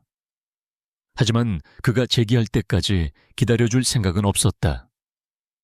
그녀는 자신을 위한 보험이 필요했다. 그녀는 관장실 금고를 열었다. 그 안에는 강민혁이 무심코 맡겨두었던 서류 가방 하나가 있었다. 그가 혹시 모르니 네가 갖고 있어 라며 던져주었던. 그룹의 또 다른 비자금 내역과 로비 리스트가 담긴 원본 장부였다. 그녀는 그것이 무엇인지 정확히는 몰랐지만 강민혁이 목숨처럼 아끼는 물건이라는 것은 알았다. 그녀는 밤늦게 관장실에서 몰래 그 서류들을 스캔했다. 그녀는 이것을 누구에게 팔아야 가장 비싼 값을 받을 수 있을지 고민했다. 대연그룹 아니면 언론사. 그녀는 강민혁이 자신을 버리기 전에 자신이 먼저 그를 버리고 새로운 동아줄을 잡을 준비를 시작했다. 강민혁의 주변에는 그에게 진정으로 충성하는 사람이 단 한 명도 남아있지 않았다. 그날 밤 강민혁은 텅 빈 펜트하우스로 돌아왔다. 한지원이 반지를 던져 넣었던 그 자리, 바닥에는 여전히 그날 깨진 크리스털 조각의 미세한 흠집이 남아있었다. 그는 위스키를 병째 들이켰다. 술기운이 오르자 억눌렀던 분노와 함께 지독한 후회가 밀려왔다. 그는 자신이 왜 한지원을 그토록 경멸했는지 비로소 깨달았다.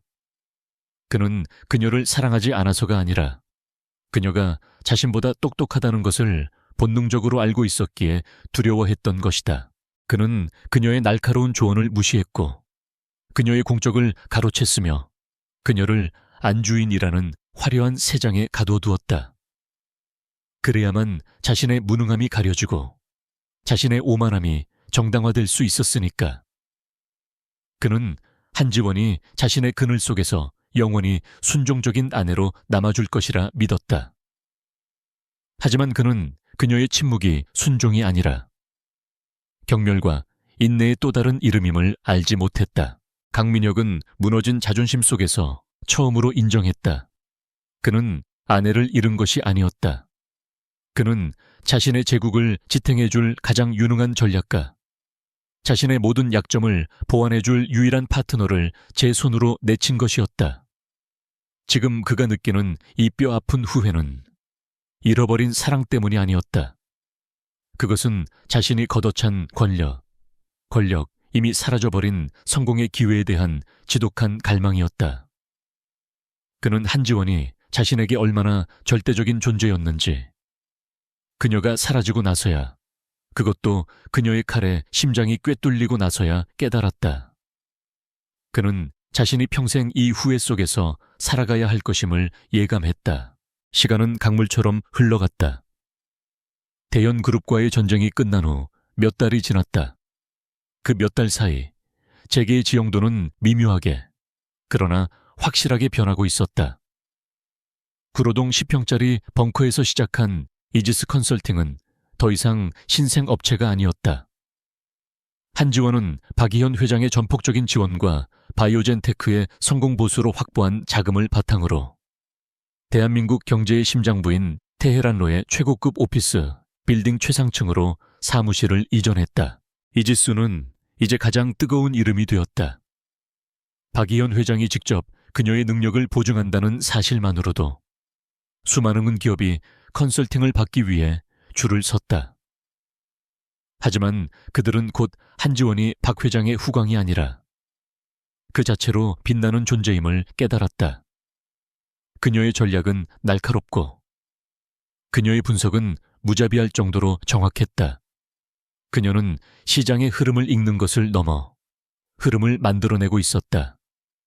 윤서준은 이제 수십 명의 최고급 인재를 거느린 전략기획실장이 되어 그녀의 오른팔 역할을 톡톡히 해냈다.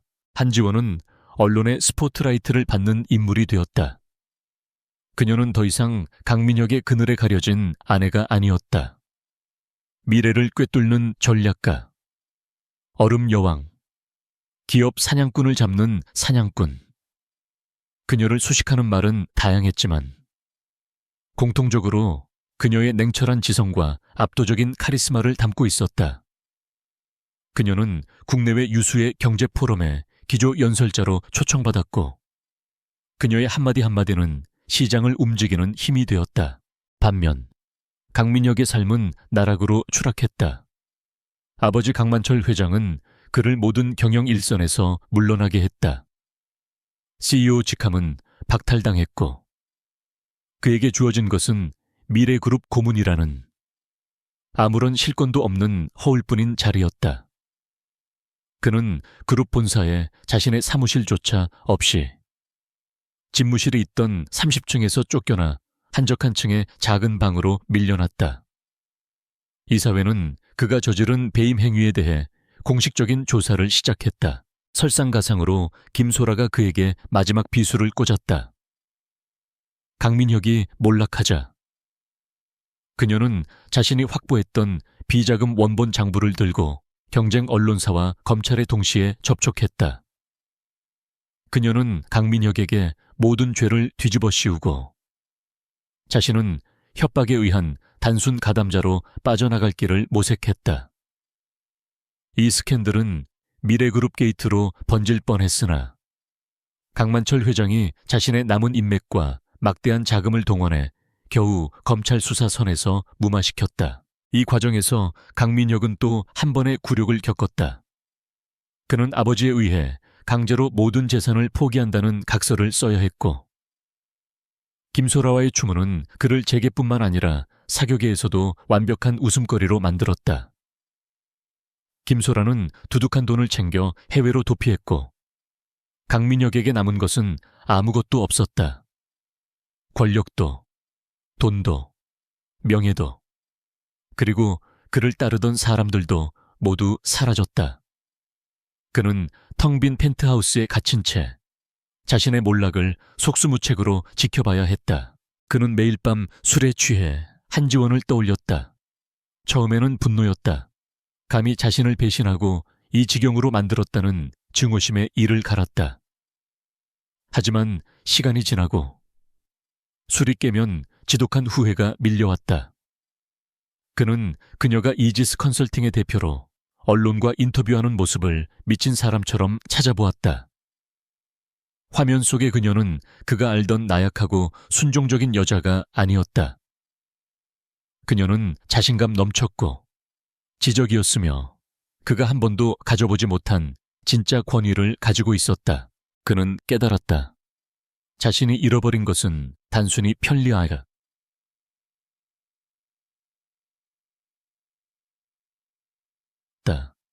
그는 자신의 제국, 자신의 미래, 자신의 구원자 그 자체를 잃어버린 것이었다. 그는 미친 듯이 그녀에게 연락을 시도했다. 그녀의 개인 번호는 이미 바뀌어 있었다.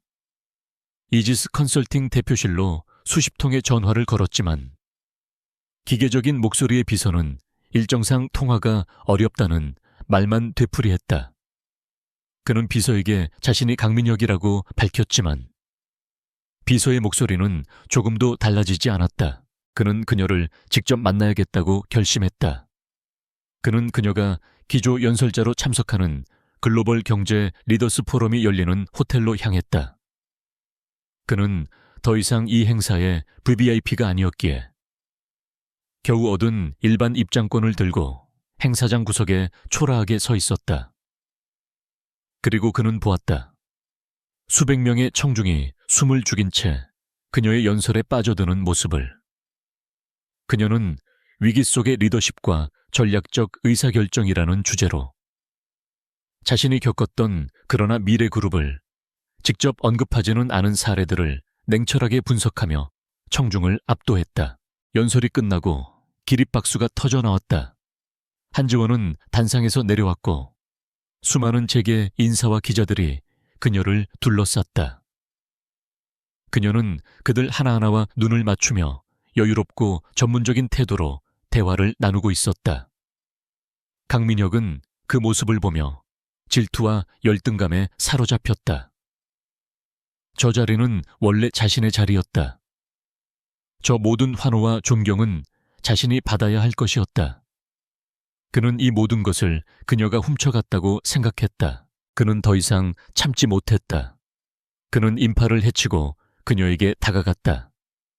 윤서준이 그를 발견하고 즉시 앞을 가로막으려 했지만 강민혁은 그를 거칠게 밀어내고 지원의 앞을 막아섰다.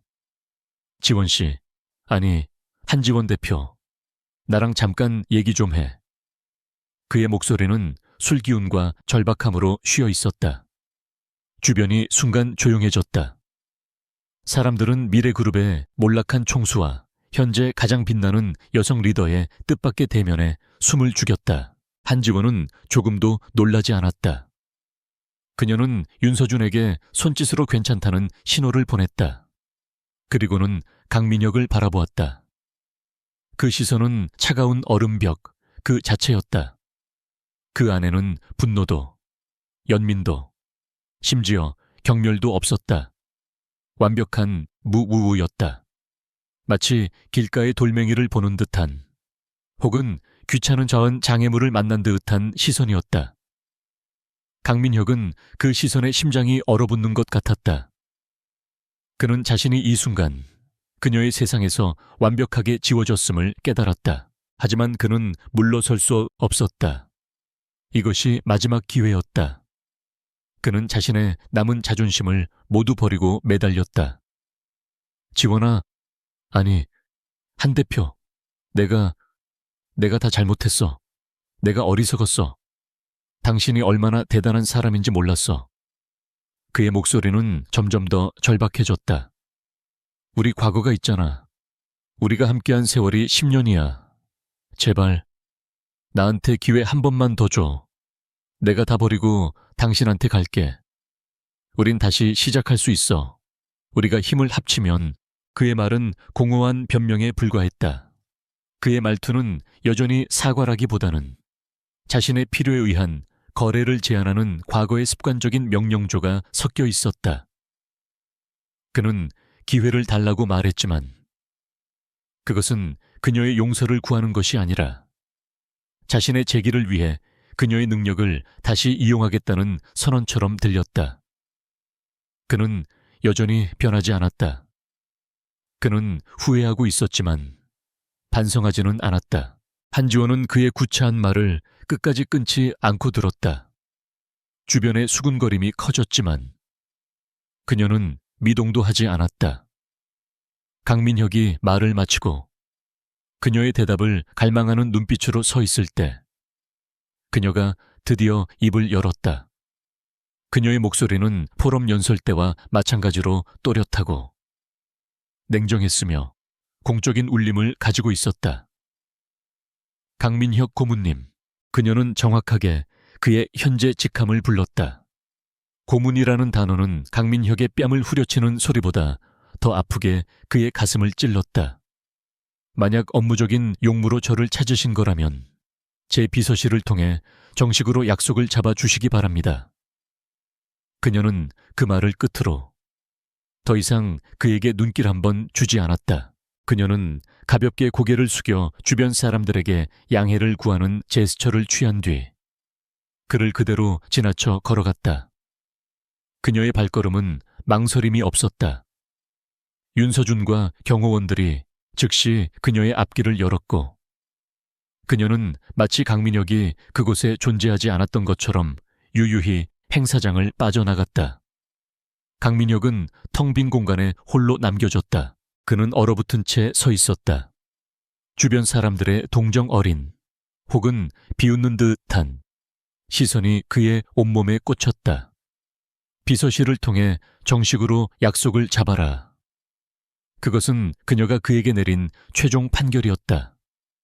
그들은 더 이상 부부도 과거의 연인도 아니었다. 그들은 이제 완벽한 타인이었고 심지어 그녀는 그를 자신과 동등한 비즈니스 파트너로조차 인정하지 않겠다는 선언이었다. 그는 그녀의 세계에 발을 들일 자격조차 박탈당한 것이다.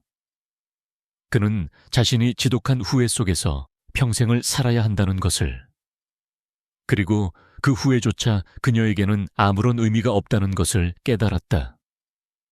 그의 영혼이 무너져 내렸다. 그로부터 5년이라는 세월이 흘렀다. 대한민국 재계의 지도는 또 한 번의 거대한 지각 변동을 겪었다. 테헤란로의 마천루 꼭대기를 차지했던 이지스 컨설팅은 이제 서울에 본사를 둔 글로벌 전략 펌으로 성장해 있었다. 뉴욕, 런던, 싱가포르 지사에서 보내오는 실시간 보고서가 한지원의 사무실 중앙 스크린을 채우고 있었다. 그녀는 더 이상 얼음 여왕이나 복수의 화신 같은 자극적인 이름으로 불리지 않았다. 그녀는 그저 한지원 대표, 세계 경제의 흐름을 읽고 때로는 그 흐름을 만들어내는 가장 신뢰받는 전략가로 불릴 뿐이었다. 그녀의 사무실은 넓었지만 차갑지 않았다. 한쪽 벽면은 통유리로 되어 서울의 정형을 비췄고 다른 한쪽은 그녀가 후원하는 신진 작가들의 따뜻한 그림들로 채워져 있었다. 그녀는 막 화상회의를 마친 참이었다. 화면이 꺼지자 윤서준이 따뜻한 차가 담긴 컵을 들고 들어왔다. 그는 이제 이지스의 부사장이자 그녀의 가장 든든한 파트너였다. 5년의 세월은 그의 앳된 얼굴에 성숙함과 자신감을 더해주었다. 그들의 관계는 단순한 상사와 부하 직원을 넘어 깊은 존경과 신뢰로 다져진 동지에 가까웠다. 뉴욕 지사건, 깔끔하게 마무리됐네요. 대표님의 예측이 또 정확히 들어맞았습니다. 윤서준이 미소를 지으며 보고했다. 한지원은 여튼 미소로 화답했다. 윤 부사장님이 데이터를 완벽하게 분석해준 덕분이죠. 고생 많았어요. 다음 주 다보스 포럼 일정 준비는 잘 되어가고 있죠. 그들의 대화는 간결하고 효율적이었지만 그 안에는 서로의 능력에 대한 확고한 믿음이 깔려 있었다. 그녀는 과거의 상처에서 완전히 벗어나 자신의 힘으로 일군 평화와 성공 속에서 온전히 서 있었다. 반면 강민희 역의 시간은 5년 전, 아니 한지원이 떠났던 10년 전 그날 밤의 펜트하우스에 영원히 갇혀 있었다. 그는 여전히 그 거대하고 텅 빈 공간에 살고 있었다.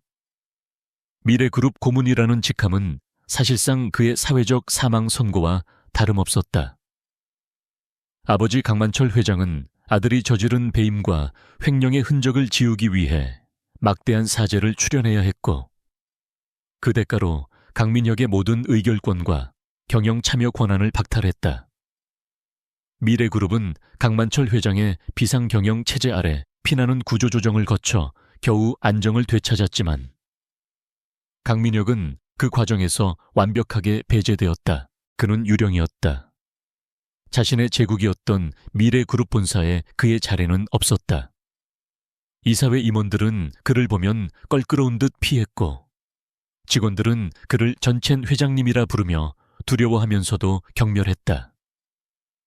그는 펜트하우스라는 호화로운 감옥에 갇혀 세상의 경멸과 아버지의 냉대를 견디며 하루하루를 버티고 있었다. 한때 그가 세상을 다 가진 듯 호령하던 그 오만함은 껍데기만 남은 채 속은 텅 비어버렸다. 그날 밤도 그는 홀로 거실에 앉아 있었다. 수백 평의 공간에 정막만이 가득했다. 그는 익숙한 듯 집사의 도움도 거절하고 직접 서재의 바 BR로 향했다. 그는 최고급 크리스털 잔 하나를 꺼냈다. 한지원이 10년 전 반지를 떨어뜨렸던 바로 그 모양의 잔이었다. 그는 잔에 진한 호박색 위스키를 따랐다. 얼음도 넣지 않은 스트레이트 잔이었다. 술만이 그의 마비된 감각을 잠시나마 깨워주는 유일한 자극제였다. 그는 술이 담긴 잔을 들고 서재 중앙의 거대한 원목 책상으로 걸어갔다. 그는 천천히 의자에 앉아 책상의 가장 깊고 은밀한 서랍을 열었다. 그 안에는 그가 수년간 열어보지 않았던 수많은 서류 더미와 함께 낡은 벨벳 상자 하나가 덩그러니 놓여 있었다. 그는 상자를 꺼내 열었다. 그 안에는 10캐럿짜리 다이아몬드. 한때 그의 부와 권력의 상징이었던 결혼 반지가 차가운 빛을 발하고 있었다.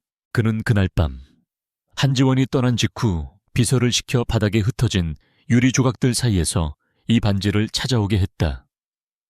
그는 그것을 그녀가 돌아올 수밖에 없는 족쇄 혹은 자신의 승리를 기념하는 전리품 정도로 생각했다. 그는 이 반지를 다시 그녀의 손가락에 끼워주며 그녀의 오만한 도전을 비웃어 줄 날을 상상했었다. 하지만 그 모든 것은 그의 끔찍한 착각이었다. 그는 위스키 잔을 내려놓고 손바닥 위에 반지를 올려놓았다. 그는 반지를 가만히 들여다보았다. 수년의 시간이 흘렀지만 다이아몬드는 여전히 눈부시게 빛났다. 하지만 그 빛은 더 이상 아름답게 보이지 않았다. 그것은 자신의 어리석음을 비추는 거울처럼 차갑고 잔인하게 느껴졌다. 그는 비로소 깨달았다. 그날 밤, 그녀가 이 반지를 위스키잔에 떨어뜨린 그 순간, 그것은 그녀의 패배나 분노의 표출이 아니었다. 그것은 완벽한 단절의 선언이자 그의 세계가 무너져 내리기 시작했음을 알리는 신호탄이었다. 그 순간은 그녀의 끝이 아니었다.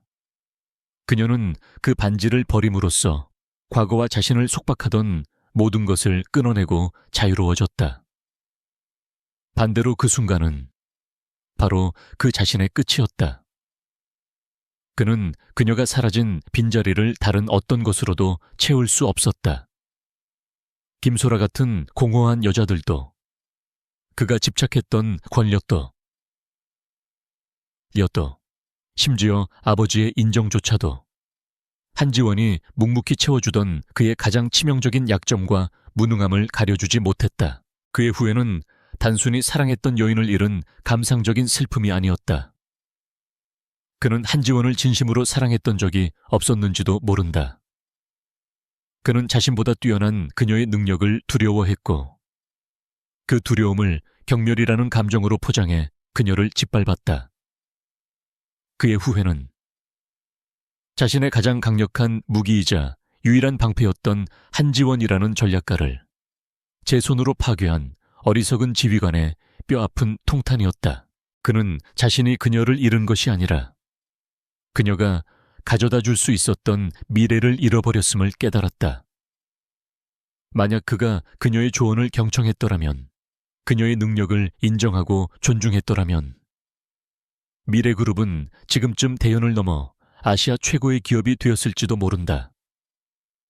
그리고 자신은 아버지의 그늘에서 벗어나 진정한 리더로 인정받았을 것이다. 하지만 그는 자신의 오만함 때문에 그 모든 것을 걷어찼다. 그는 한지원이 자신을 파멸시켰다고 생각했지만 그것은 틀린 생각이었다. 한지원은 그저 떠났을 뿐이다. 그를 파멸시킨 것은 그녀가 떠난 후에도 그녀의 경고를 무시하고 그녀의 전략을 흉내내다 자멸한 자기 자신이었다. 그는 한지원이라는 거울이 사라지자 자신의 추악하고 무능한 본 모습을 직시할 수밖에 없었고 그 본 모습이 결국 그를 나락으로 떨어뜨린 것이었다. 같은 시각 이지스 컨설팅의 한지원 대표는 서울의 야경을 내려다보고 있었다. 그녀의 옆에는 윤서준이 나란히 서 있었다. 대표님, 이제 정말 과거에서 완전히 자유로워지신 것 같습니다. 표정이 정말 편안해 보이세요. 윤서준이 조심스럽게 말했다. 한지원은 창문에 비친 자신의 모습을 바라보았다. 그곳에는 더 이상 강민혁의 아내로 살던 불안하고 지친 여자가 없었다.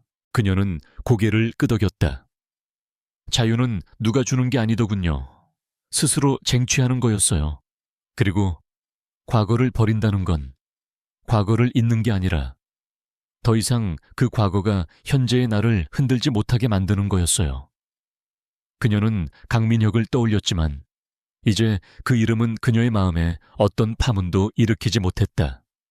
그는 그저 그녀의 인생에서 지나간 수많은 데이터 포인트 중 하나일 뿐이었다.